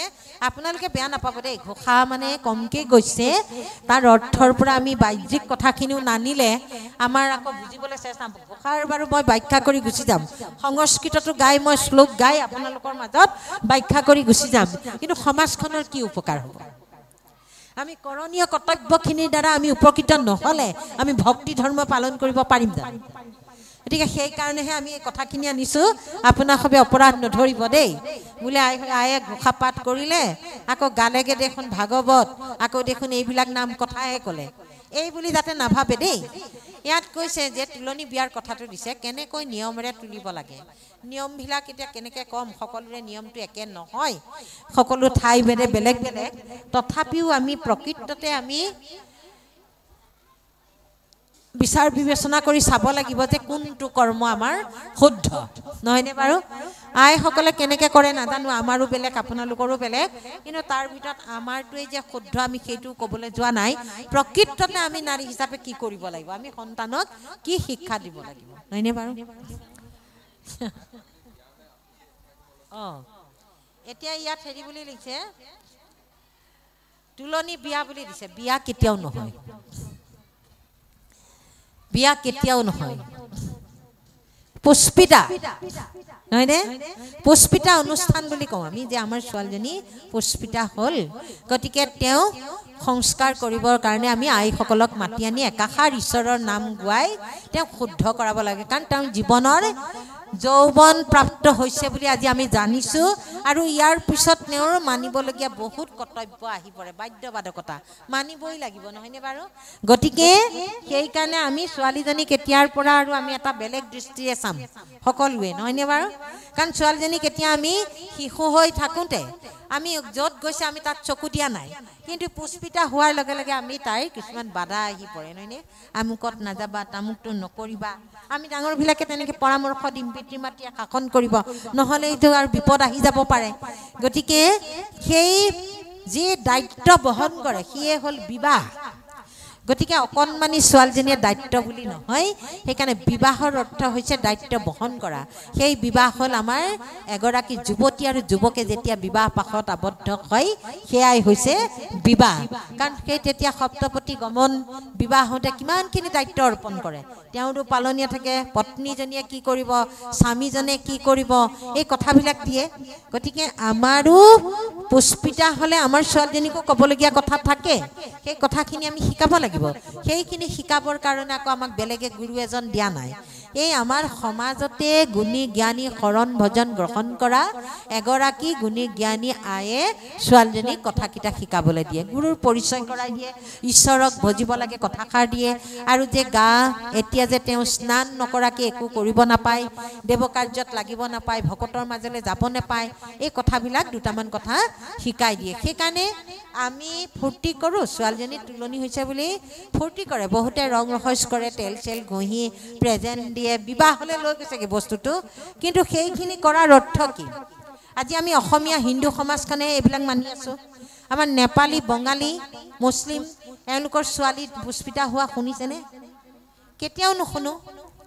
হয়নে শুনো জানো গতিকে তেওঁলোকে কি কৰে আমাৰ অৰ্থটো কি আছে আমাৰ অসমীয়াখিনিয়ে কি কৰোঁ হিন্দু সমাজে যে আমাৰ ছোৱালীজনী ডাঙৰ হ'ল আৰু এতিয়া আমি বিবাহ দিব পাৰিম ল'ৰাবিলাকে চাব পাৰিবা আৰু এই কথাষাৰ জনাই দিওঁ হয়নে জনাও নে নজনাও সমাজত জাননী দি দিওঁ একে সমস্তই গম পালে আৰু আমুকৰ ছোৱালীজনী ডাঙৰ হ'ল দেই এই কথাষাৰ জনোৱাৰ পৰা কি হয় জানেনে আমাৰ ছোৱালীজনীৰ জীৱনলৈ এটা কাল আন্ধাৰ নামি আহেনে নাহে যে ছোৱালীজনীক প্ৰত্যেকেই জানিব সৰু কিন্তু তাইক ডাঙৰ এজনেও বেয়া চকুৰে চাবলৈ কুণ্ঠাবোধ নকৰে আজিৰ দিনত নহ'লেনো সেই 16 বছৰীয়া 13 বছৰীয়া ছোৱালীজনীক এজন 85 বছৰীয়া 55 বছৰীয়া এজন শিক্ষকে বলাৎকাৰ কৰিব পাৰেনে বাৰু হয়নে নহয় এই প্ৰচাৰ মাধ্যমটো হৈ গ'ল যে জানি গ'ল নজনাটো আছেই জানি শুনি আৰু তেওঁৰ মনটো আৰু হৈ গ'ল এনেহেন বিপদৰ মুখলৈ আমি ঠেলি দিয়া হয় সেইকাৰণে আমি কি কৰিব লাগে যেতিয়াই ছোৱালীজনী পুষ্পিতা হয় সুন্দৰকৈ তাইক গাটো ধুৱাব লাগে দেই চাইন্সৰ কথা লেতেৰাক থাকিবলৈ দিব নালাগে কাৰণ আমাৰ শংকৰদেৱ গুৰুজনা অকল আধ্যাত্মিকেই নহয় তেওঁ প্ৰতিটো সৰ্বগুণাকাৰ সকলো গুণৰ অধিকাৰী তেওঁ প্ৰতিটো কথা বিশ্লেষণ এতিয়া মাস্ক ওলাইছে নহয়নে বাৰু কৰোনা কালৰ পৰা আমাৰ মাস্ক ব্যৱহাৰ হৈছে কিন্তু গুৰুজনাই 575 বছৰ আগতেই এজন মুছলিম সম্প্ৰদায়ৰ ভকতে সেই সমাজত এই মুখত মাস্ক ব্যৱহাৰ কৰি দেখাই দিছিলে নহয়নে বাৰু চাংভাই খলিপাই যেতিয়াই গুৰুজনাই যেতিয়া একাকাৰ কৰিছিলে সমস্ত জাতিৰ পৰা আনি জানো সেই 12 ভকতৰ সৃষ্টি কৰা নাছিলে গতিকে তেওঁ তাত প্ৰসাদ বিতৰণ কৰিবৰ সময়ত কি কৰিছিলে যে গামোচাৰে মুখখন বান্ধি লৈছিল যে মুখখন কলকাই থাকিলে হয়তো দিয়া প্ৰসাদত তেওঁ কথা কওঁতে থুই অকণো পৰি যাব পাৰে জোঠা হৈ যাব নহয়নে বাৰু গতিকে সেই মাস্কটো এতিয়া আমাৰ ওলাইছেনে নাই যে আনজনৰ উশাহ নিশাহ আনজনে ল'ব নাপায় আমি এতিয়া সকলো সচেতন গাড়ীত কাঁহ এটা মাৰিলেও আমি মাস্কখন ব্যৱহাৰ কৰি লওঁ ভয়তে নহয়নে বাৰু গতিকে বেমাৰৰ প্ৰতিৰোধক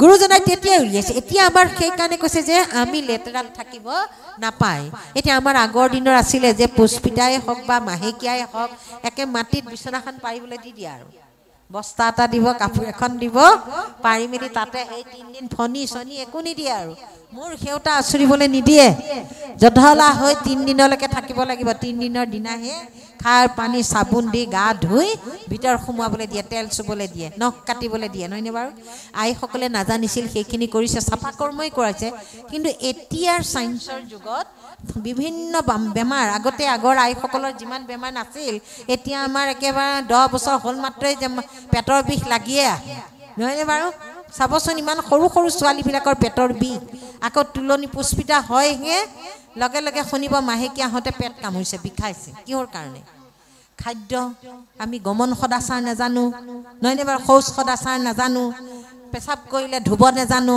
পায়খানা কৰিলে ভালকে ধুব নাজানো এতিয়া কি এতিয়া আমাৰ গুৰু গৃহলৈ আহিছে বহুত ভকত আহিছে আইসকল আহিছে পেচাব কৰিছে পেচাব কৰি ভৰি কিখন ধুইছে কিমান লাজৰ কথা পেচাব জানো ভৰি কিখনে কৰিছে পেচাব কিহে কৰিছে পেচাব কৰি যদি পেচাবদাৰ নুধুৱে তেতিয়া তেওঁ শুদ্ধ হ'লনে সেই পেচাব কাপোৰে কানিয়ে লাগিল নে নাই আৰু সেইটো শৰীৰকে লৈ আহি আজি দ্বিতীয় বৈকুণ্ঠপুৰীত বহি আছে পাপ হ'ল নে নাই এইবিলাক অজানিতে হোৱা পাপ শৌচ সদাচাৰ গুৰুজনাৰ কিন্তু সেয়া ঠিক নৰনাৰায়ণ ৰাজসভাত যেতিয়া কৈছে বোলে ভালকে কোনে বোলে ব্ৰাহ্মণসকলে কৈছে আমিহে সদাচাৰ মানি আছো নহয়নে গুৰুজনাৰ কথা কোনেও পালন কৰা নাই কিন্তু পিছদিনা কি কৰিছে যে সমস্তকে বাতি পানী দিছে নহয়নে ব্ৰাহ্মণসকলকো দাঁত খুচৰাবলৈ দিছে গুৰুজনাকো দিছে গুৰুজনাই মুখ খুচৰি দাঁত খুচৰি কুলি কুলি কৰিছে গুৰুজনাৰ পানীত একো নাই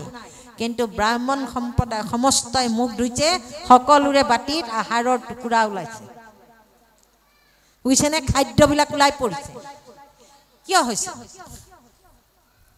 আমি সদাচাৰবিলাক ভালকে মানিব পৰা নাই সেইকাৰণেহে আমাৰ কথাবিলাক শুদ্ধ নহয় উচ্চাৰণ ভাল নহয় ভাল কথা ক'লেও কোনোবাই শুনিব নিবিচাৰে আমি শব্দ সংস্কাৰ শুদ্ধ কৰিব পৰা নাই অন্ন শুদ্ধ কৰিব পৰা নাই আমাৰ গমন সদাচাৰ হোৱা নাই আমি তীৰ্থলৈ গৈয়ে পোৱা নাই মঠ মন্দিৰ য'ত নেকি ভগৱন্ত নাই, মূৰ্তি আছে কিন্তু আত্মা নাই, সেয়াত কিয় কৰি ফুৰিছোঁ।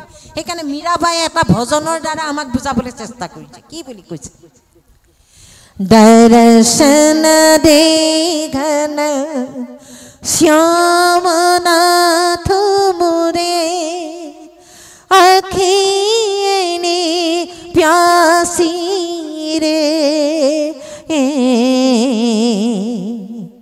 দৰ্শন দেঘন শ্যাম নাথ মোৰে। মীৰাবাই একান্ত সেৱিকা ঈশ্বৰৰ, তেওঁ প্ৰাৰ্থনা কৰিছে কি বুলি? হে শ্যাম, হে প্ৰভু, তুমি মোক দৰ্শন দিয়া। দৰ্শন দে ঘন শ্যাম, তুমি মোক দৰ্শন দিয়া হে ঘন শ্যাম। আখি এনি প্যাসী ৰে, তোমাক চাবৰ কাৰণে মোৰ চকুৰ একে পিয়াহ লাগিছে। চকুকেইটাত পিয়াহ জাগ্ৰত হৈছে তোমাক চাবৰ কাৰণে। যেনেকৈ আমাৰ পানী পিয়াহ লাগে, ভোক লাগে, পানী খাবলৈ মনে গ'লে পানী খাওঁ, নহয়নে বাৰু? এতিয়া চকুৰ পিয়াহ লাগিছে ঈশ্বৰক চাবৰ কাৰণে। তুমি মোক সাক্ষাৎ দিয়া। মই তোমাক ইমান সেৱা কৰিছোঁ, কিয় দেখা নাই? আৰু তুমি যে কৈছা মই মন্দিৰত থাকোঁ, নামঘৰত থাকোঁ, যুগে যুগে মই আছোঁ বুলি কৈছা, কোন মই দেখোন দেখা নাই? এই গীতৰ মাজেদি, ভজনৰ মাজেদি কৈছে। মন্দিৰে মন্দিৰে সুৰত তেৰে, মন্দিরে মন্দিরে সুরত তেরে, দিখাতে নেই মূরত তেরে। দর্শন দেঘন শ্যাম নাথ মোরে আখিয়ে প্যাসী রে। মন্দিরে মন্দিরে সুরত তেরে, তোমার প্রতিটো মন্দিরে মন্দিরে তোমার ছবি আছে, কিন্তু তাতো দেখোন তোমাক মই দেখা পোৱা নাই। তুমি মোক দেখা দিয়া, তুমি মোক দেখা দিয়া। মোৰ চকুৱে বৰ পিয়াহ লাগিছে, তোমাক চাবলৈ আগ্ৰহ প্ৰকাশ কৰিছোঁ, তোমাৰ ৰূপ চাবৰ কাৰণে মই। মীৰাবাই গাইছে। আকৌ কৈছে, যোগো মে তু প্ৰভু সর্ব বিরাজে, যোগো মে তু প্রভু সর্ব বিরাজে। मैं जो मूर्ख तुझे नहीं देखे, दर्शन देघन শ্যাম নাথ মোরে। যুগে যুগে তুমি আছা, তথাপিও দেখোন দেখা নাপাওঁ, কিয়? তুমি মোক দেখা দিয়া, তোমাক মোক চাব বিচাৰিছোঁ, তুমি মোক দেখা দিয়া। চাওকচোন হৃদয়ৰ আবেদন। নামঘৰে নামঘৰে তুমি আছা, বাংময় মূৰ্তি। সেইকাৰণে আমাৰ মূৰ্তি পূজা নাই কলিত। আমি কি মূৰ্তি পূজা কৰোঁ? যে চিন্ময় ছবি, ছবিৰে থকা তোমাৰ মূৰ্তি আমি ছবিত পূজা নকৰোঁ। মৃন্ময় মাটিৰে সজা মূৰ্তিক আমি পূজা নকৰোঁ, কাৰণ মূৰ্তিয়ে আমাক নামাতে, নহয়নে? এতিয়া আমি দেখিছোঁ চিন্ময় আৰু মৃন্ময় বেছি হৈছে। আজি ছবিতকৈ মূৰ্তিটো বেছি মৃন্ময়। মূৰ্তি সাজি সাজি পূজা কৰিছে, কৰি পেলাই কি কৰিছে? এতিয়া দুৰ্গা পূজা আহিব, দুৰ্গা পূজাত চাবচোন ইমান দিনৰ পৰা প্ৰচেষ্টা কৰি কলিকতাৰ পৰা আনে একেবাৰে শিল্পী, আনি একদম মানে একে সুন্দৰকৈ সজাই পৰাই বিভিন্ন ষ্টাইলত মূৰ্তিবিলাক সজাই সজাই ডাঙৰ ডাঙৰ লাখ লাখ কোটি কোটি টকা খৰচ কৰি পূজা পাতে। 5 দিন একদম সম্পূৰ্ণ একে বেংগলী বঙালী দেখিবা। আৰু এতিয়া আমাৰ অসমীয়া সকলো হৈছে মানে দেখাত দেখি বোলে বোলে আদাক দেখি উঠিল গা কেতুৰিয়া বোলে মোকো খা, নহয়নে? আমি নিজস্ব, আমাৰ যিটো নিজস্ব তাক পাহৰি পেলাই আমি এতিয়া আনৰ সংস্কৃতিবিলাকলৈ আমি গুচি গৈছোঁ। গৈ পেলাই পূজা কৰিছোঁ, ব্ৰত আদি ৰাখিছোঁ, শৰাই শলিতা দিছোঁ, ধেৰ কিবা কিবি কৰিছোঁ, মন্দিৰে মন্দিৰে বন্তি জ্বলাই ফুৰিছোঁ, দুৰ্গা পূজা অষ্টমী নৱমী সপ্তমী চব পালন কৰিছোঁ। কৰি পেলাই দশমী দিনা বলি দিছোঁ, দি পেলাই আকৌ কি কৰিছোঁ? তেওঁক বিসৰ্জন দিম। এতিয়া ইমান ধুনীয়াকৈ মাকক দুৰ্গা মানে মাতৃ বুলি কয়, দুৰ্গা মাইকী নহয়নে বাৰু? মাইকী বুলি কয়, মা বুলি নকয় নহয়। দুৰ্গা মা কি বুলি কওক, দুৰ্গা মাইকী বুলি কয়। শুনিবচোন আপোনালোকে, যেতিয়া কৈ যায় তেতিয়া দুখ লাগে। তেতিয়া আয়ৈ দেখি মা বুলি পূজা কৰিলে, কৰি পেলাই যেতিয়া বিসৰ্জন দিলে সেই মূৰ্তিটো নি পেলাই এখন নদীত ভেচাই দিলেগে। আকৌ ক'ৰবাত জংঘলতো পেলাই থোৱা দেখিছোঁ। নদী শুকাই গ'ল, জংঘল ওলাই গ'ল, তাত উলংগ মূৰ্তিকেইটা পৰি আছে, নাৰী মূৰ্তি। চাবলৈ কিমান লজ্জাজনক। মাকক লাঞ্ছনা গঞ্জনা কৰিছেনে নাই? এয়া আমাৰ উঠি অহা প্ৰজন্মই জানিব লাগে। আমাৰ সন্তানসকলে যাতে সেই সমস্ত বিভৎস পূজা কৰা সকলৰ ওচৰত যাতে আমাৰ সন্তানসকল যাব নোৱাৰে, সেইকাৰণে আমি এনেহেন অনুষ্ঠানতে এই কথা বতৰাবিলাক শুনি আমাৰ পিতৃ মাতৃয়ে আমাৰ সন্তানসকলক ইয়ালৈ আনিব লাগে। তেওঁলোকে ইয়াত শুনক কথাবিলাক, নহয়নে বাৰু? শুনি তালৈ যাবলৈ আমি বাধা দিব লাগে। যে আজি পূজা কৰিবা, কালিলৈ পেলাই দিব। মাকক তেনেকৈ পেলাব পাৰিনে? অঁ পাৰিব। এতিয়া ওলাইছে নহয় যে পঢ়াই শুনাই ডাঙৰ মানুহ কৰি দিলে, কৰি দিয়াৰ পাছত পিতৃ মাতৃৰ বেমাৰ হৈ কাঁহ এটা মাৰিলেও শুনিবলৈ তেওঁৰ বেয়া লাগে। বৃদ্ধকালত কি কৰিছে, মাক বাপেকক ফাঁকি দি নি পেলাই বৃদ্ধাশ্ৰমত থৈ আহিছেগে। গতিকে সেইসকল পুত্ৰই সেইবিলাক কৰিব, মাতৃ লাঞ্ছনা গঞ্জনা কৰা পূজাবিলাক কৰিব। মাতৃ ভক্তি কৰা সকলে কেতিয়াও মূৰ্তি সাজি মাতৃ পূজা কৰিবলৈ নাযায়। নিজৰ জন্মদাতী মাতৃৰ চৰণতে সেৱা কৰি গংগা সৰস্বতী লক্ষী তাতে পাব। মাতৃ গংগা, নহয়নে বাৰু? মাতৃকে সেৱা কৰকচোন, হয়নে?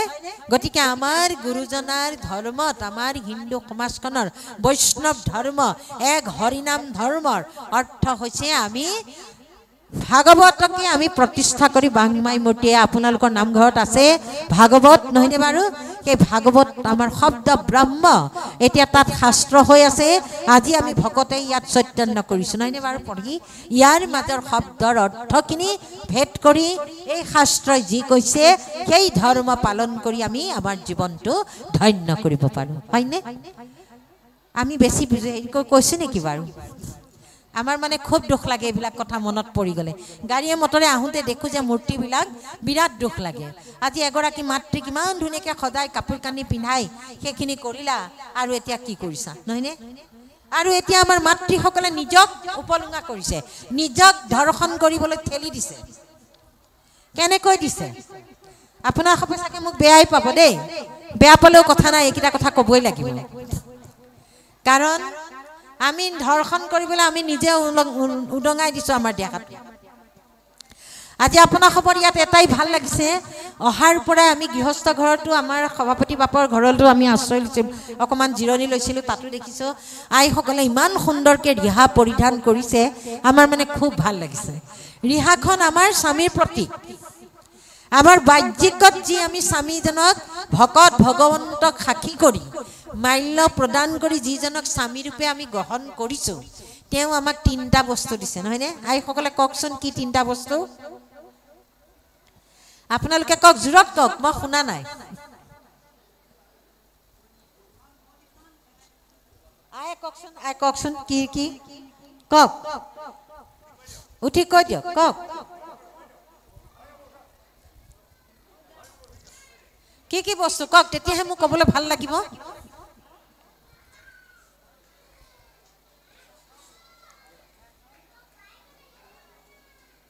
কি কি ক'লে?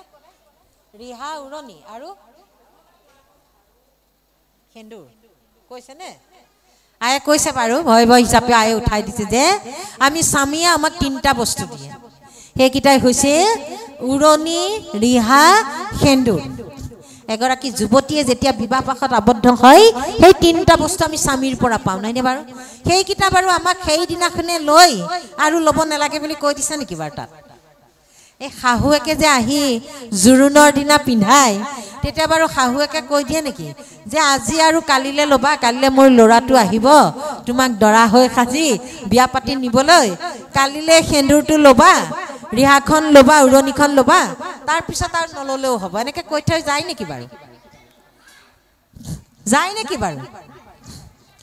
নাযায় ন? এতিয়া এই তিনিটা বস্তু আমি আইসকলৰ মাজত নেদেখা হ'লোঁ, বৰ দুখ লাগে যে উৰণিখন হেৰাই গ'ল, উৰণি নলয়, সেন্দুৰৰ ফুট নাইকিয়া হ'ল, কিনা ফুট ব্যৱহাৰ হ'ল হয়ত শপত খোৱা স্বামী নাইকিয়া হ'ল এতিয়া ৰং ৰহস্যত বিভূষিত হৈ থকা পত্নীজনীৰ প্ৰেমত বাহ্যিক প্ৰেমত আবদ্ধ হৈ থকা স্বামীজন হ'ল সেই আধ্যাত্মিক স্বামীজন হেৰাই গ'ল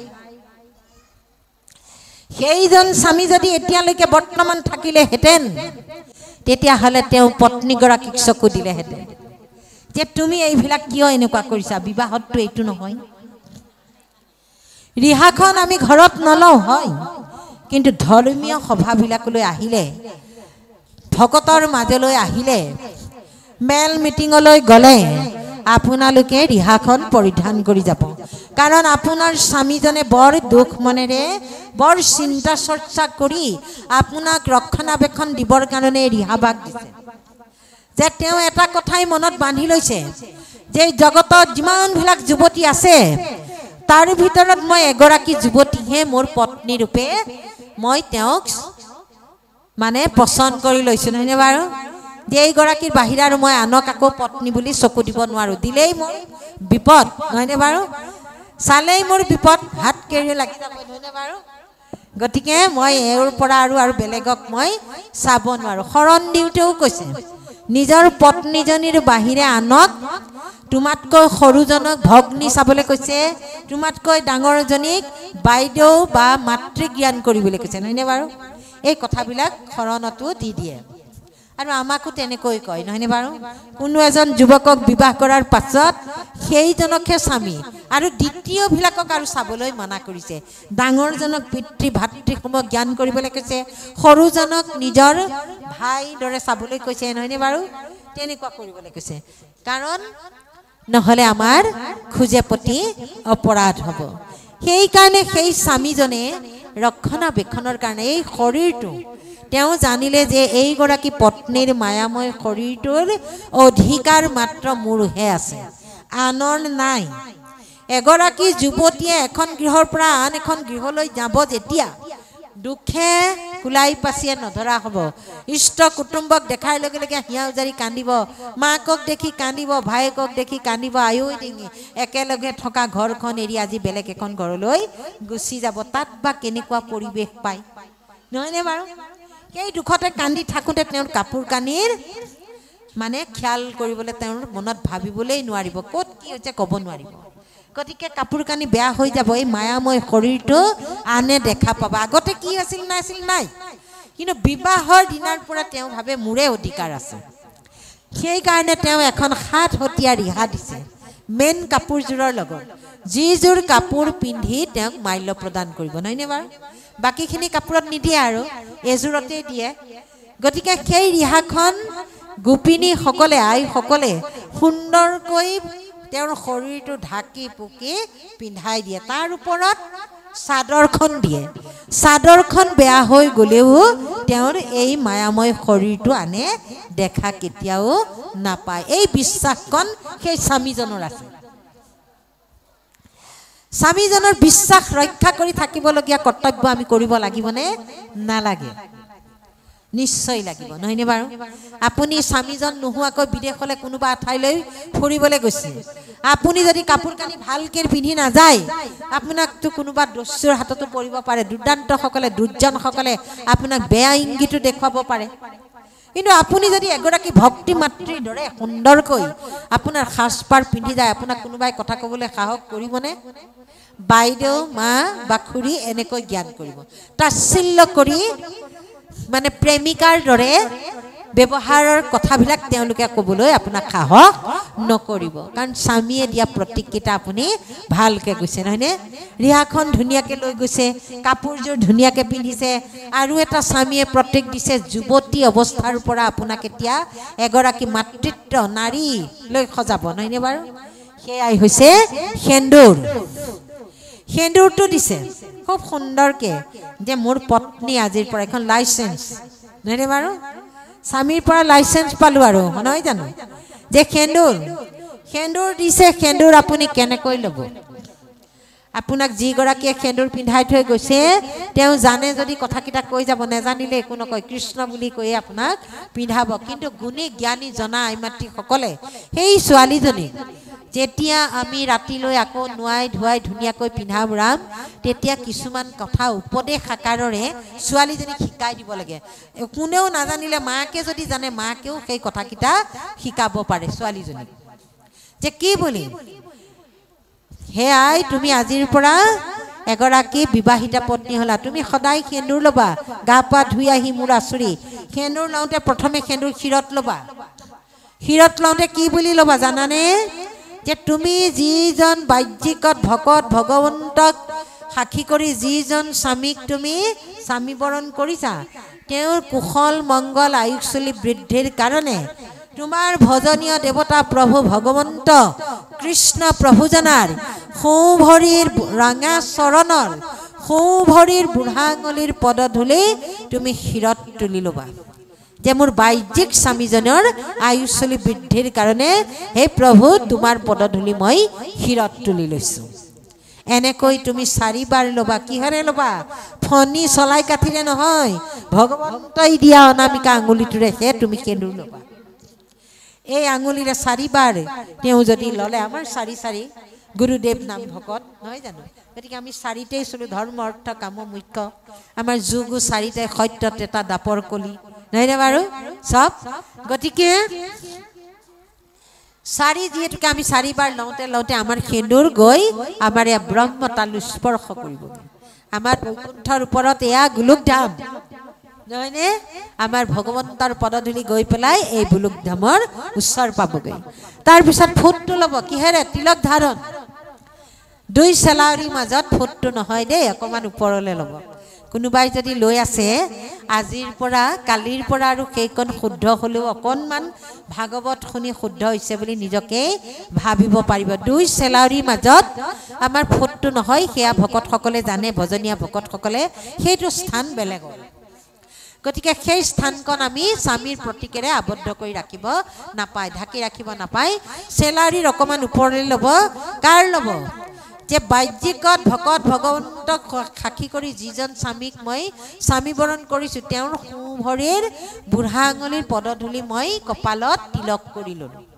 এই বুলি 4 বাৰ আপুনি সেন্দুৰ লওঁতে আপোনাৰ ফুটটো সুন্দৰ এটা জোখত ৰৈ যাব চকুৰে মনিব নোৱাৰা ফুটটো হৈ নাথাকে আৰু নহয়নে বাৰী এডালৰে ল'লেহে তেনেকুৱা ফুট হ'ব গতিকে এই প্ৰতীকটো যেতিয়া জিলিকি থাকিব উৰণিখন যেতিয়া ল'ব উৰণিখনে আকৌ আপোনাৰ এই সেন্দুৰ স্পৰ্শ কৰি থাকিব লাগিব আমাক যোৱা 4 আগষ্টত দিগবৈ এটা অনুষ্ঠানত এনেকৈ আইমাতিসকলে পাতিছে সেই অনুষ্ঠানত তেওঁলোকৰ শৰণাচাৰ্যই মানে প্ৰাক্তন শৰণাচাৰ্য তেওঁ গোটেই ভাগৱত সামৰিলোঁ তাৰ পাছত মোক প্ৰশ্ন কৰিছে আই বোলে আপুনি কোৱা কথাকেইটা আটাইকেইটা শুনি গ'লোঁ কিন্তু এটা কথা মই অকণমান তাৰমানে আইসকলৰ উপকাৰৰ অৰ্থে সুধিছে যে উৰণিখন কিমান দূৰলৈকে ল'ব মই গোটেই কথাখিনি কৈয়ে গৈছিলোঁ বাপজনে চাগে অন্য মনস্ক আছিলে আকৌ আমি কৈছোঁ পুনৰ যে উৰণিখন আগতে আইসকলে দীঘলীয়াকৈ লয় মুখখন ঢাকি লয় জ্যেষ্ঠজনে মুখখন দেখা নাপাব বুলি কিন্তু এতিয়া আমাৰ সেইটো নহয় অকণমান হিৰিয়াত থৈছে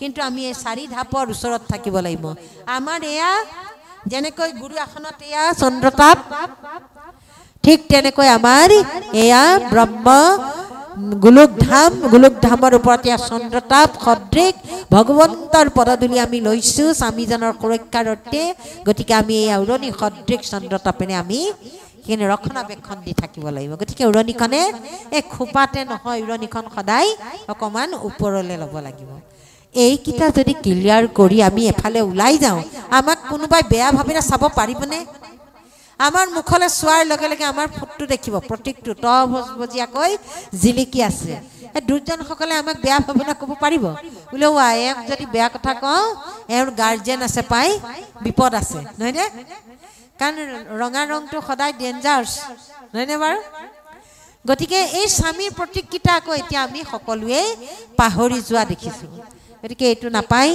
আৰু অন্ন ৰান্ধোতে কেতিয়াও মেক্সি পিন্ধি নাৰান্ধিব বৈকুণ্ঠ আৰু নৰক একাকাৰ কৰিব নাপায় সেইকাৰণে শাৰীখনো পিন্ধিব নাপায় শাৰীখন এটা পাকতে যায় আৰু উৰণিখন চেলেঙৰে ল'ব নাপায় আপোনালোকে বেয়া নাপাব আইসকলে লৈ আছে নজনাৰ দুখত কাৰণ আমি বিবাহ হওঁতে চাদৰেৰেহে উৰণি দিছে নহয়নে বাৰু আইসকলক দিছে যদি নাজানো আমাক কিন্তু চাদৰখনেৰেহে উৰণি দিছে কাৰণ চেলেংখন আমি বাপসকললৈহে দিওঁ ধুতি পাঞ্জাবী চেলেং গামোচা ৰুমাল আমি দৰালে দি পঠাওঁ আৰু কইনালে আমাৰ চাদৰ মেখেলা দিয়ে গামোচা এখন দিয়ে আৰু মেইন কাপোৰযোৰৰ লগত ৰিহাখন দি পঠায় নহয়নে বাৰু গতিকে আমি চেলেংখন এতিয়া কিয় লৈছোঁ জানেনে আমি মানে ৰিহাখনো ল'ব জনা নাই বহু আয়ে ৰিহা পিন্ধে কিন্তু ৰিহাখনে কেনেকৈ মেৰাই পিন্ধিব লাগে সেইটো নাজানে সেইকাৰণে কাপোৰ কানি বেয়া হৈ থাকে সেইবিলাক সহ্য কৰিব নোৱাৰি সাধু সন্ত বাপসকলে আমাক পুনৰ ওপৰত আমাক স্কাৰ্ফখনৰ দৰে এই চেলেংখন ল'বলৈ দিছে যে চেলেংখন ল'লে আমাৰ গোটেই মায়াময় শৰীৰটো ঢাক খাই থাকিব এই তত্ত্ববিলাক আমি বুজিব লাগে আমাক সুৰক্ষাৰ কাৰণে আমাৰ বাপসকলে কিমান চিন্তা কৰিছে কিন্তু আমি সমাজত এনেকৈ আছোঁ বাহিৰলৈ ওলাই যাওঁতে আকৌ কি কৰিছোঁ যে বেগেত 4 আঙুল পিঠিখনত থাকে তেনেকুৱা ব্লাউজটো পিন্ধি গোটেই উদঙাই দিছোঁ বয়োজ্যেষ্ঠসকলক নেমানো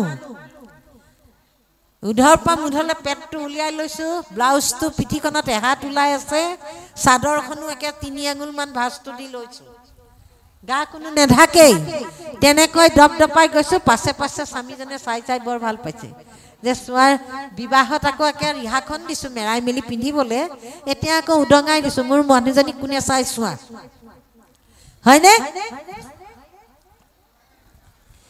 গতিকে এই চেগতে আমি স্বামীসকলৰ চৰণত সেৱা জনাইছোঁ বেয়া নাপাব আপোনাৰ খবৰ পত্নীসকলক আপোনাৰ খবৰ চকু দিয়ক নহ'লে আপোনাৰ কন্যাজনীও আপোনাৰ জন্ম দিয়া কন্যাজনীৰ কেতিয়াবা ধৰ্ষণ হ'লে আপুনি সেই শোক সহ্য কৰিব নোৱাৰিব লাঞ্ছনা গঞ্জনা পাব আপুনি ইমান সুন্দৰকৈ ডাঙৰ কৰা ছোৱালীজনী আনৰ হাতত লাঞ্ছিত হ'ব আপোনাৰ পত্নীগৰাকী কিমান সুন্দৰকৈ বিবাহ কৰি আনিছে আপোনাৰ চকুৰ আগতে আপোনাক বান্ধি থৈ কোনোবাই তেওঁক ধৰ্ষণ কৰিব কাৰণ তেওঁৰ কামনাময় মায়াময় শৰীৰটোৱে আকৃষ্ট কৰিছে কাৰোবাক তেওঁ তেতিয়া একো নেদেখে আৰু বেয়া ভাল অনুভৱ কৰিব পৰা শক্তিটো নাইকিয়া হৈ যায় সেইকাৰণে আনে আনক ধৰ্ষণ কৰিব পাৰে নহয়নে বাৰু নহ'লে পিতৃ ককাক সদৃশ এজন ব্যক্তিয়ে এই নাতিনী সদৃশ জীয়ৰী সদৃশ কন্যা সন্তানক ধৰ্ষণ কৰিব পাৰেনে বাৰু কেতিয়াও তেনে কৰ্ম কৰিব